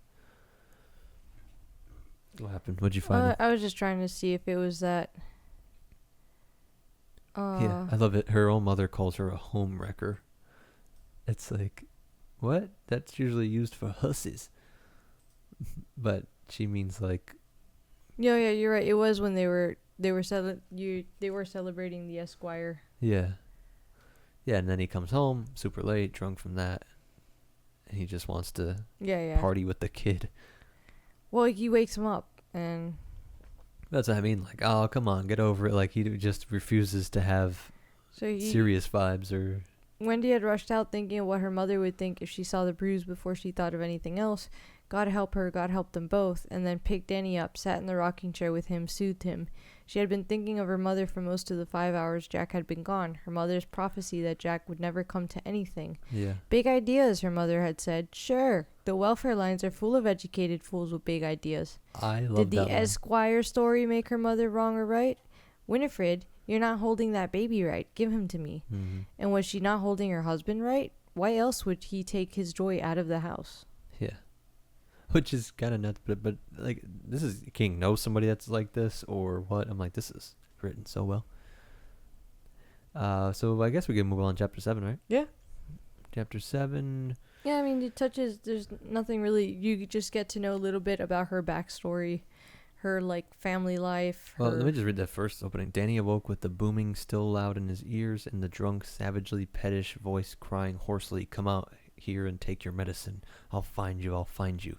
Because that was cool for me. I know you already read it once, but like, you have no idea who this voice is, and then you finally learn that it's Jack's dad. Yeah. So it's Jack's memory, or, and I think it's King purposely leaving this ambiguous, like, No, it starts to spirits are real though in King's universe, metaphysics. But for sure, and Danny. So this memory starts off fuzzy, and it's like the more solid it becomes, like the closer we get to the moment that it's gonna happen, it can come alive. Not just that, like right now it's fuzzy, and he doesn't know it's his dad necessarily. Well, but his granddad, right? No, it's technically his dad, just with in the his. future. It's his dad, and like he's actually receiving the memory of it, but it's so fuzzy because there's this like, it's almost like there's possibility that it's not gonna happen still. Like there's enough of a chance that if something were to change time, it won't happen. So it's fuzzy right now, and it's just like a memory. As you progress through the book, it starts to become more and more vivid and more concrete, and it goes from the voice being like just a voice to a very familiar voice, to just a shape to a familiar shape. Yeah. To. But I'm saying that his grandpa, it's Jack's dad that originally says that. No. It is, but then what ends up happening is that as Jack loses his mind, it is Jack speaking. It's not like he's possessed by his by Danny's grandfather. What happens is that Jack starts to rationalize because Jack's... Oh, yeah, that it deserved it. That was the craziest line in the book, up there. And he starts like to his feel mom that... needed to get her job split. Yeah, because Jack's dad had an incident where he was an orderly at a hospital, and he came home one day and he got drunk, and for whatever reason, he decided that his wife disrespected him at the table, and he grabbed a cane that he used after getting in a car accident, and he like smashed her head in. And it took, because Jack had two other brothers, it took the two brothers, or three, like I think it was two brothers pulling his dad off and threatening to kill him. Yeah. Because they had beaten his mom to a pulp, and she like gets up and tries to act like nothing is happening. Like she's like, oh, did someone leave the stove on? Like she's delirious. She's out of her mind. They take her. They actually end up calling a doctor to come to the house. They're not gonna take her to the hospital. Yeah. But I forget the excuse. She just fell down, right? Yeah, she fell down. Yeah, crazy. So that's the mundaneness that King does so well. That it's all normal. Yeah. Like that's what's insanity inducing too. She just fell down. The doctor knows. Literally, it's bullshit, the doctor's like, but the doctor calls him out so nasty. He's like, pretty sure she can't fall down onto a cane, bro. I forget. He's like, I've seen a lot of. He like rattles off things. Yeah, I've seen a lot of people fall down. It's kind of crazy that I've never seen this happen. Yeah. Something like that. But yeah. It was because like there's they leave a bunch of evidence. Like he comes in and the glasses and the blood are still like all over the table where she was sitting. I think her glasses, flew, and like she fell down and her glasses flew across the room. That's nuts. Yep. Wild story, bro. But you were saying that it's Jack. Danny's just hearing Jack's mind. No, he's hearing Jack's voice because Danny, what's being sent to him. So.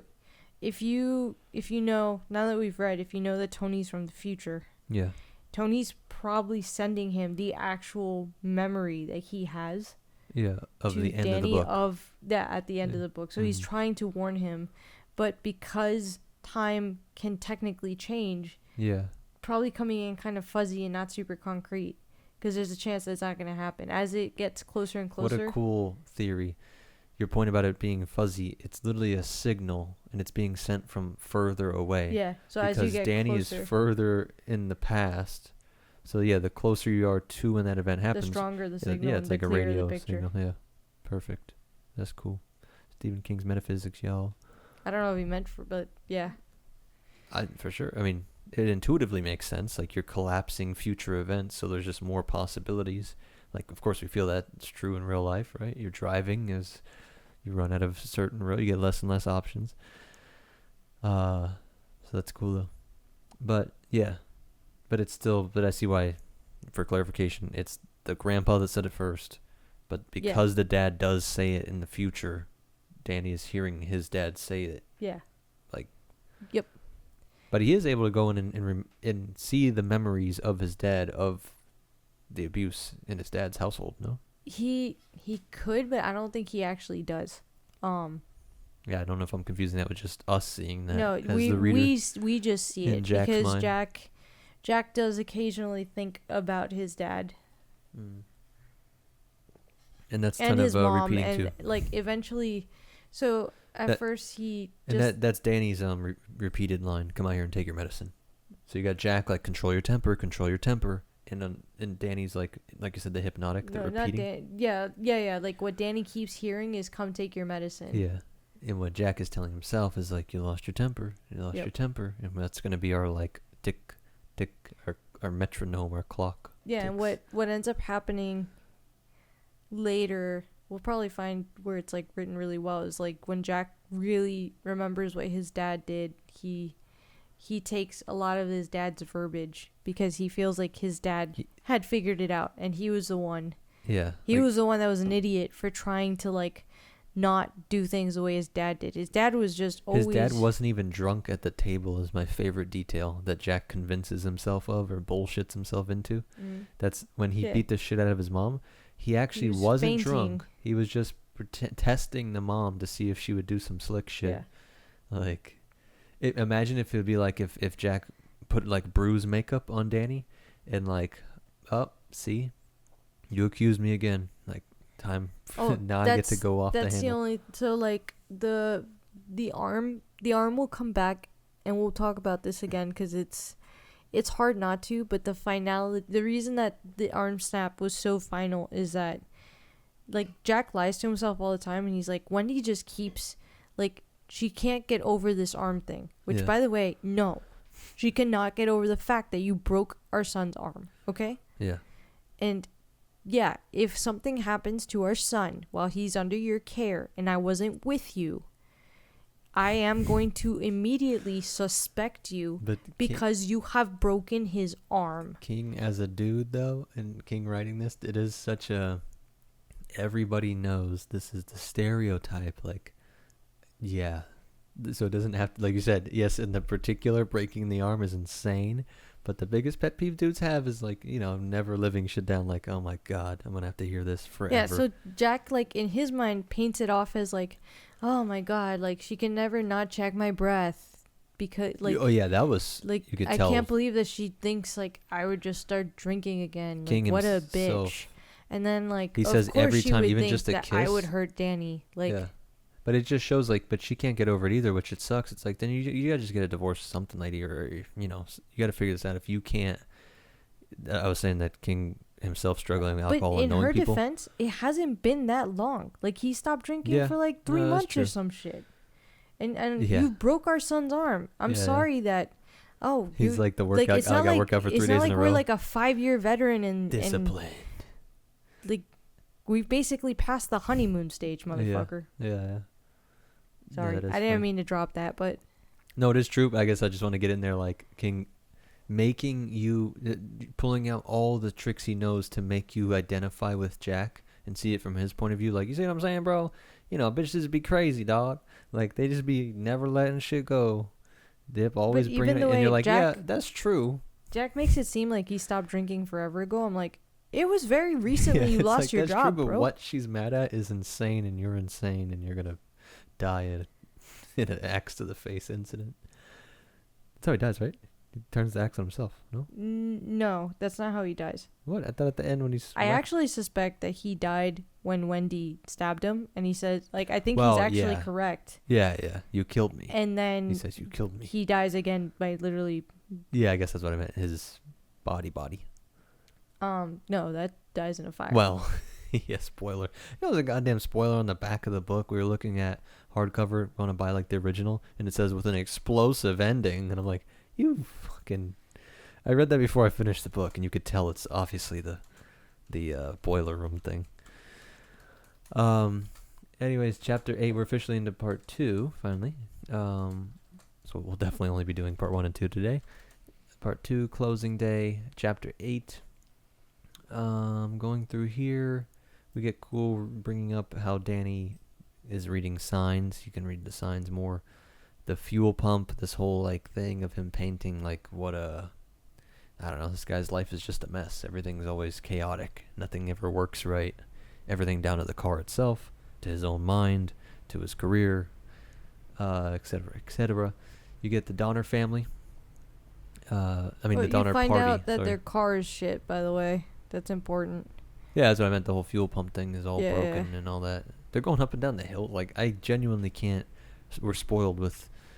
Even the shitty cars nowadays are like more reliable than the old cars. I do love, look, part 1 Mm-hmm. is the setup. Part 2 is the arrival. Yeah. Getting to the hotel itself. Yeah. Yeah, and then all these ice patches. He's just going up and down these mountain roads in this old beat You're up basically Volkswagen. you're going on this journey and realizing it is not a quick or easy trip to this hotel. Mm-hmm. It's not 5 minutes from the airport. It is in the middle of nowhere where they're seeing all kinds of wilderness, great views and all that. But that means they're in the middle of nowhere. Oh, and I might have mixed up, by the way. So I think he breaks Danny's arm and then they have the car accident. I don't remember. Yeah. The car accident's definitely later than the breaking of the arm. Yeah, right? Yeah. My bad. I thought so. I don't remember if I mixed it up or not. It's alright. I mean, But just to clarify. the points to it are the same, and I am interested in looking into your George theory. Chapter 9. Yeah, that's his Ullman. They're meeting with Ullman at the actual hotel. Yep, they're seeing everyone checking out. So this is what, like a closing day of the season. Everyone's checking out. Yeah. We find out that basically all the workers pillaged any alcohol that was left in the place in like a big worker party Yeah. the night before, like a hurrah, we did it Mm-hmm. party. End of a season kind of deal. Yeah, you're seeing people leave. We're gonna meet. Is it in this chapter? Yep. Yeah. Next page, Dick Halloran. Yep. One of the other characters I really love in this book, honestly. Oh, yeah, of course. So he's the cook. Basically, they get introduced to him because he's supposed to show them around the kitchen before they go to settle into the hotel. Yeah. And he finds out, or like he wants some one-on-one time with Danny because he realizes that Danny is able to read minds, and he ends up kind of bringing him to the side and telling him like, hey, you have what my grandmother calls the shine. Mm-hmm. I don't want to go in too deep. I think that's real. Huh? I think that's real. We can move on. So they end up kind of talking to each other in each other's minds. Really this is kind of leading into chapter 10, where he basically starts to warn Danny. He tells Danny, look, you have one of the strongest shines I've ever seen in my life. Mm-hmm. Like this ability to read people's minds. You'll see in life as you get older that you'll run into people very, very rarely that have a little bit of shine. Some have a little more than others, but I've never met someone as powerful as you. Because he actually tells Danny, send me a message mentally. I want to see what you got. So Danny sends him a message, a strong message as possible, and he feels like he's literally been bopped in the head. Yeah. You can physically. Yeah. Like Be he had to reacting. physically recoil, and Danny even realized, like, before he sent the message, he actually pulled back a little bit because he realized as it was being sent off like a fastball, he's like, oh, let me tone that down a little bit. That's going to hurt him. Yeah. So he basically tells Danny, you sure you don't want to go to Florida? Because even Dick's like, I have a weird feeling like this is not the place for you, kid. Yeah. And Danny's like, no, I gotta stay here with my parents. Yeah. Although it sounds nice. Yeah, because I loved it. He just goes down to Florida he gets the amazing Colorado views, and then for the kills you weather, the snowstorms that are so strong they kill people. Actually later in the book they talk about how he doesn't even own winter clothes because he just doesn't stick around for snow. Yeah, it's like, screw that, I'm going to Florida. Great horror writing here. He's asking about the Roke game and the mallets and all that, and Jack is telling the son all about the Roke, and how it works, and the mallet specifically, and that's where you come out here, you little shit. That like part of he hears that. Yeah. Amazing glimpses where it's unsettling. You have no idea when you're reading this like what that means. But we do have Halloran. He tells. Yeah, and then right after the topiary. Yeah, topiary's scary as hell, and I'm positive the movie's not gonna do it justice. Mm-hmm. I have a feeling topiary is like some stupid maze, and that's it. Yeah, I know. In the movie, we'll see. When the topiary is its own character.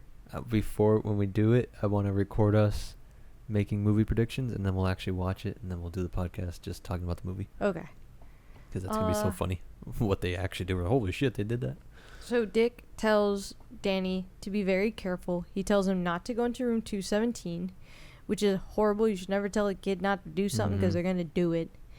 But Dick doesn't know that. Yeah. He tells him, don't go in 217. There's something really bad in there.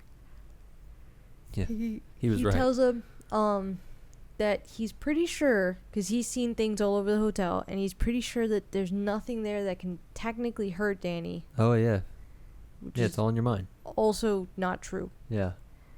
And he tells Danny to be careful. And he basically warns him, like, the hotel is not safe. And I agree with you there. I'm surprised Dick Halloran could be that deep in the sauce and think that. We used to debate when watching the ghost shows, and I think I'm won over to your point of view. I think these things can affect you against your will, just like every other force we are aware of out there in the universe. Okay, because you guys have to understand. To Ebola. Freddy.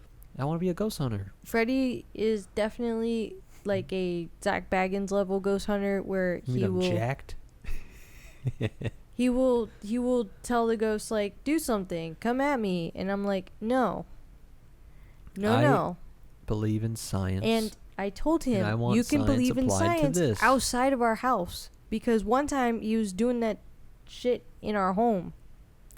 It's true. And I told him no. And it works. And I have spooky-ass real crossover dreams and things. Yes, and I don't need you bringing that nonsense, especially now we have a baby. I don't need that nonsense in the house. And I agree. And that's why you need a strong Our house is protected, partner. And I feel like you just basically want to let the vampire in. I do a lot of work to protect the house.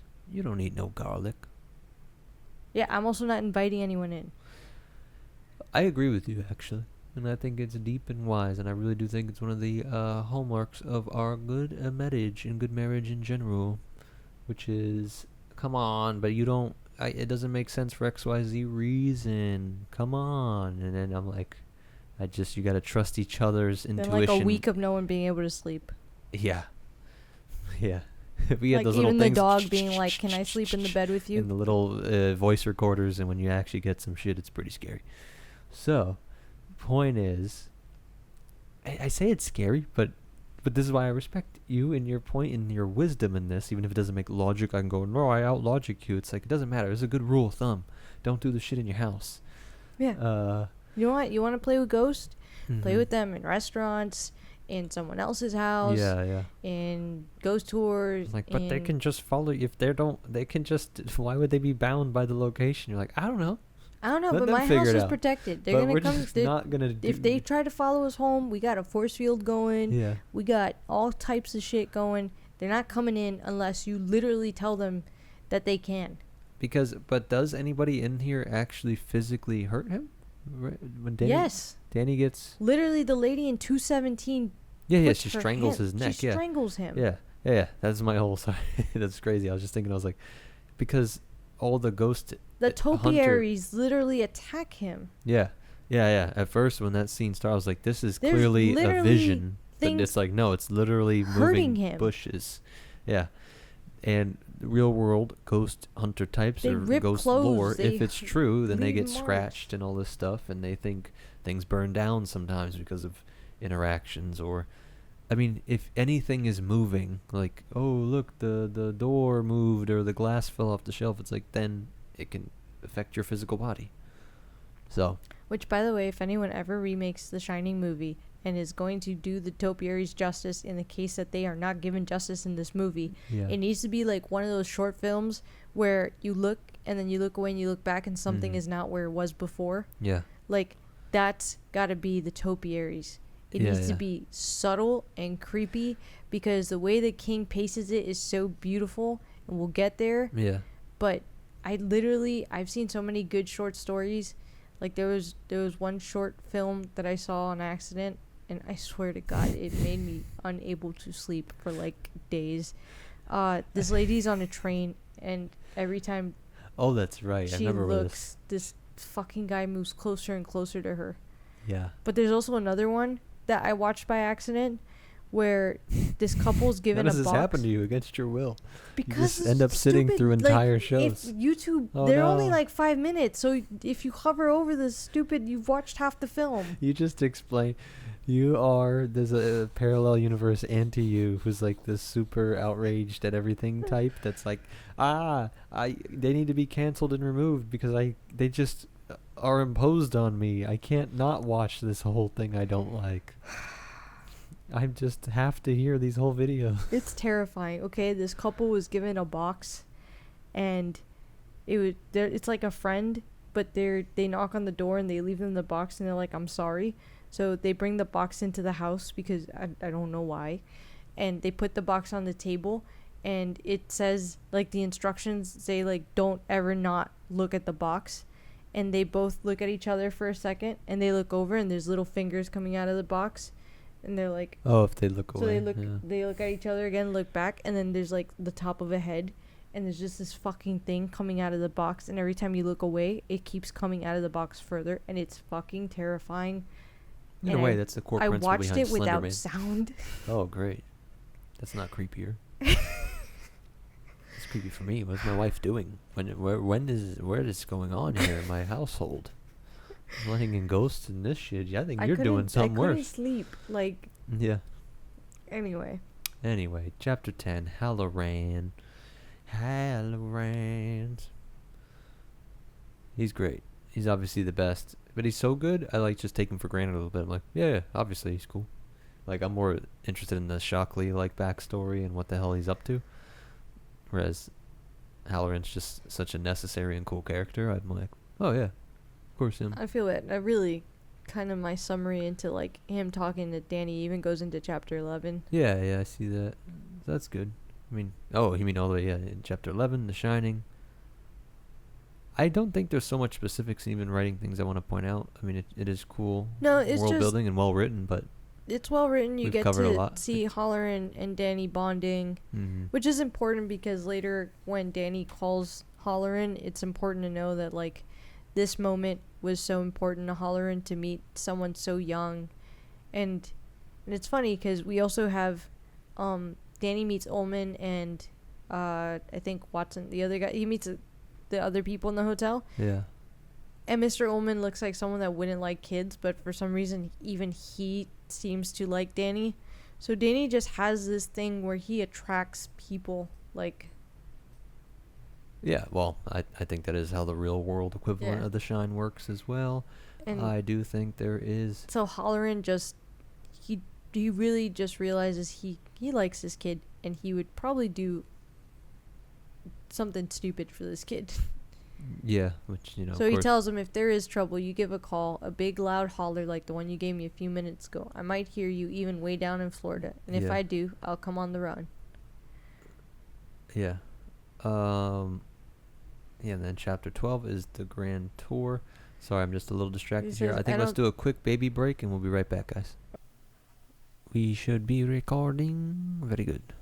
Shout out to Reddit user that I found, whose name I forgot. Oh, I got it. Redwolf1219. Nice. Is it wrong for me to shout them out like that? Who knows? Continue. He put it on the internet. Go ahead. They agree with me. They're the only person I found so far. I'm saying so far because I don't know. I didn't go through every thread. But while I was putting the baby back down, I decided to look to see if anyone else agreed with me. They agreed. Because a bunch of people were like, Jack just hates George because he's like the student. Some people, one person brought up what I was saying, where he's the main character and Jack ends up hating him the same way he hates the character in the play.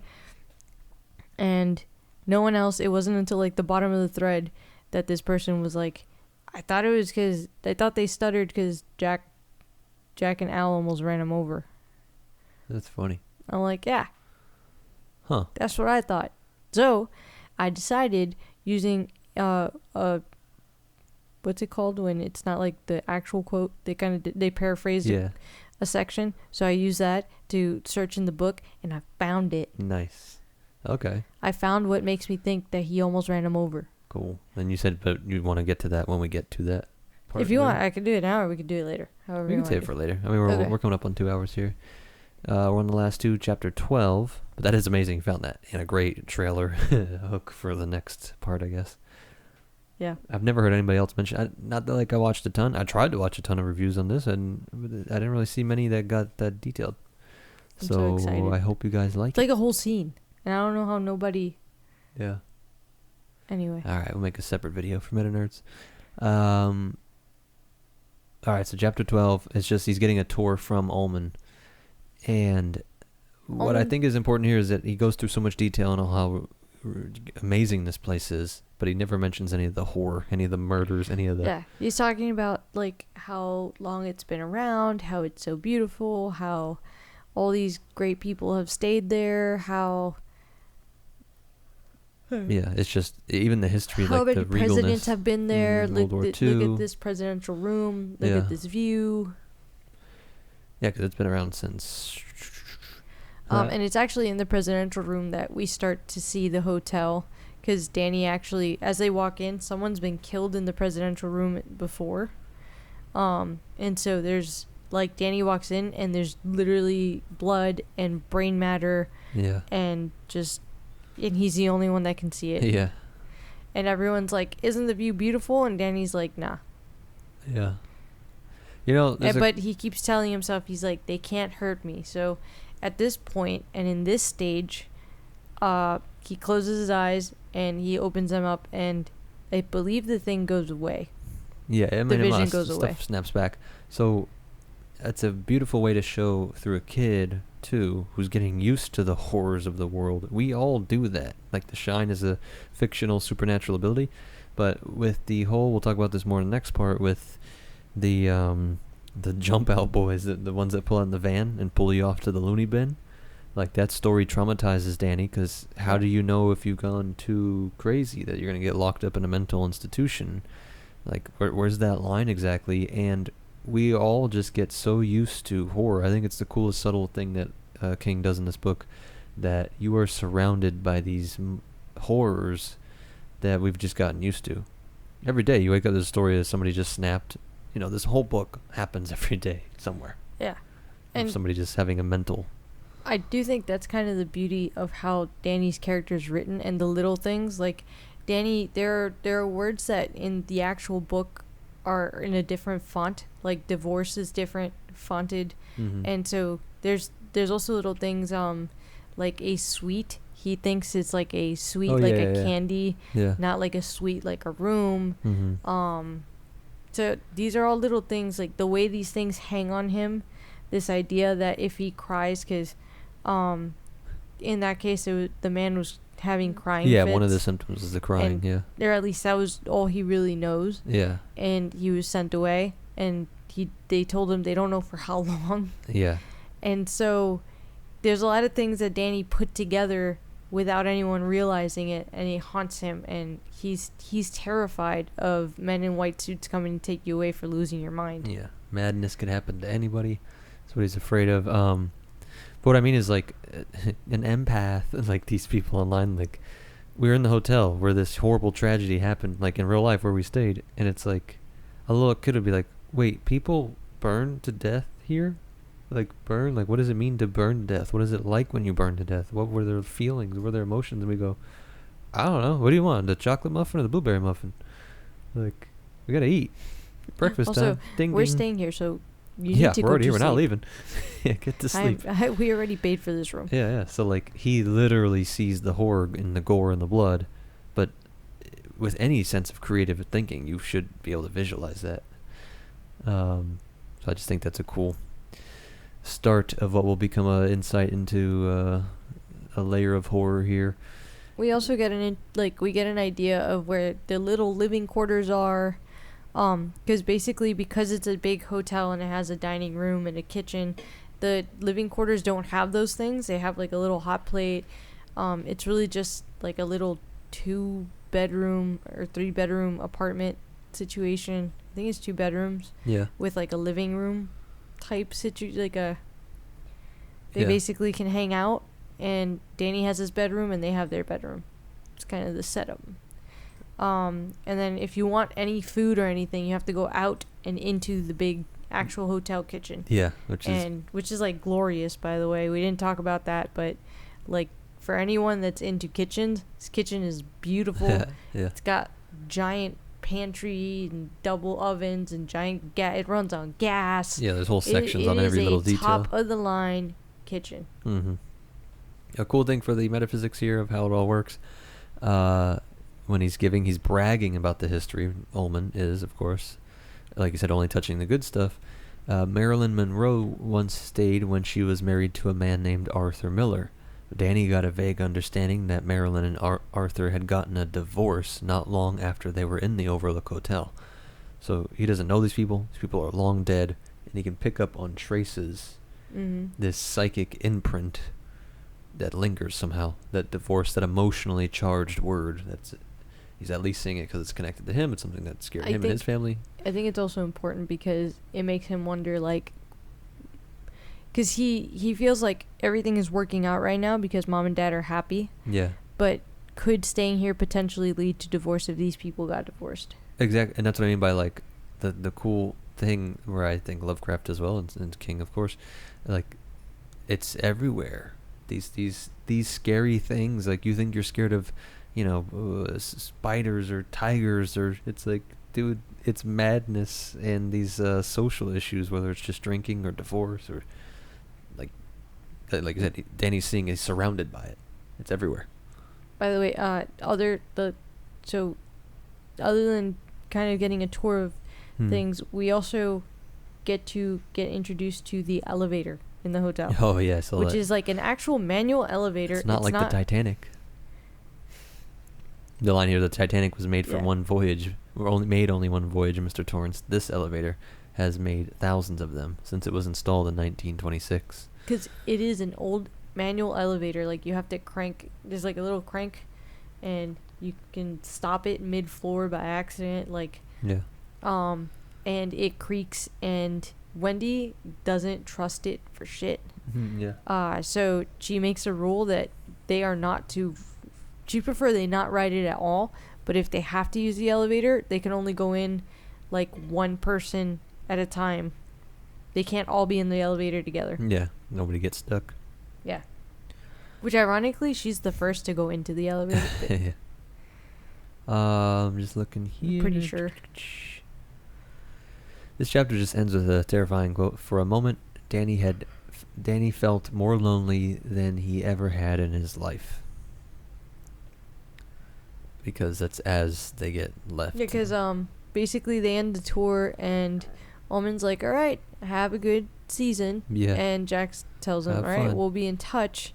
And you see Ullman walk out to his car. Yeah, and that's it. The dad has officially taken over control of the hotel. Yep. He's in charge effectively on site. Yeah, literally there's just one little chapter, which I do love that the chapters are all as long as they have to be. This chapter's literally like a page and, I don't know, a quarter or something. Yeah, this isn't a short book, 672. No, but the chapters are all perfectly timed. Mm-hmm. And just literally the chapter's called 13, The Front Porch. It's just them on the front porch watching Ullman leave. And just the finality of, that's it. We have decided we're going to be up here. Yeah. Yeah, sorry. I mean, 13 is officially where he gets the keys, and now he's officially in charge. Yeah, and Ullman leaves, and... You can get some great foreshadowing of they keep looking at the playground with the hedge animals, and it's so strange. Like, that'll be a recurring thing, like Danny. Nobody else ever seemed to like the playground. Well, the parents thought that Danny was going to love the playground. He never goes there. Yeah. I wonder why. Which is a woo-woo intuition. Follow your woo-woo intuition. Yeah, I guess. So that that's basically brings us up to part 3. Yeah, which we'll cover the next part. There's tons of great. I think this is where it really picks up. Yeah. So 13 chapters in, 22% in. That's not a bad. That's a quarter of the book, basically. I would say the beginning is paced enough where you're like, all right, this is cool.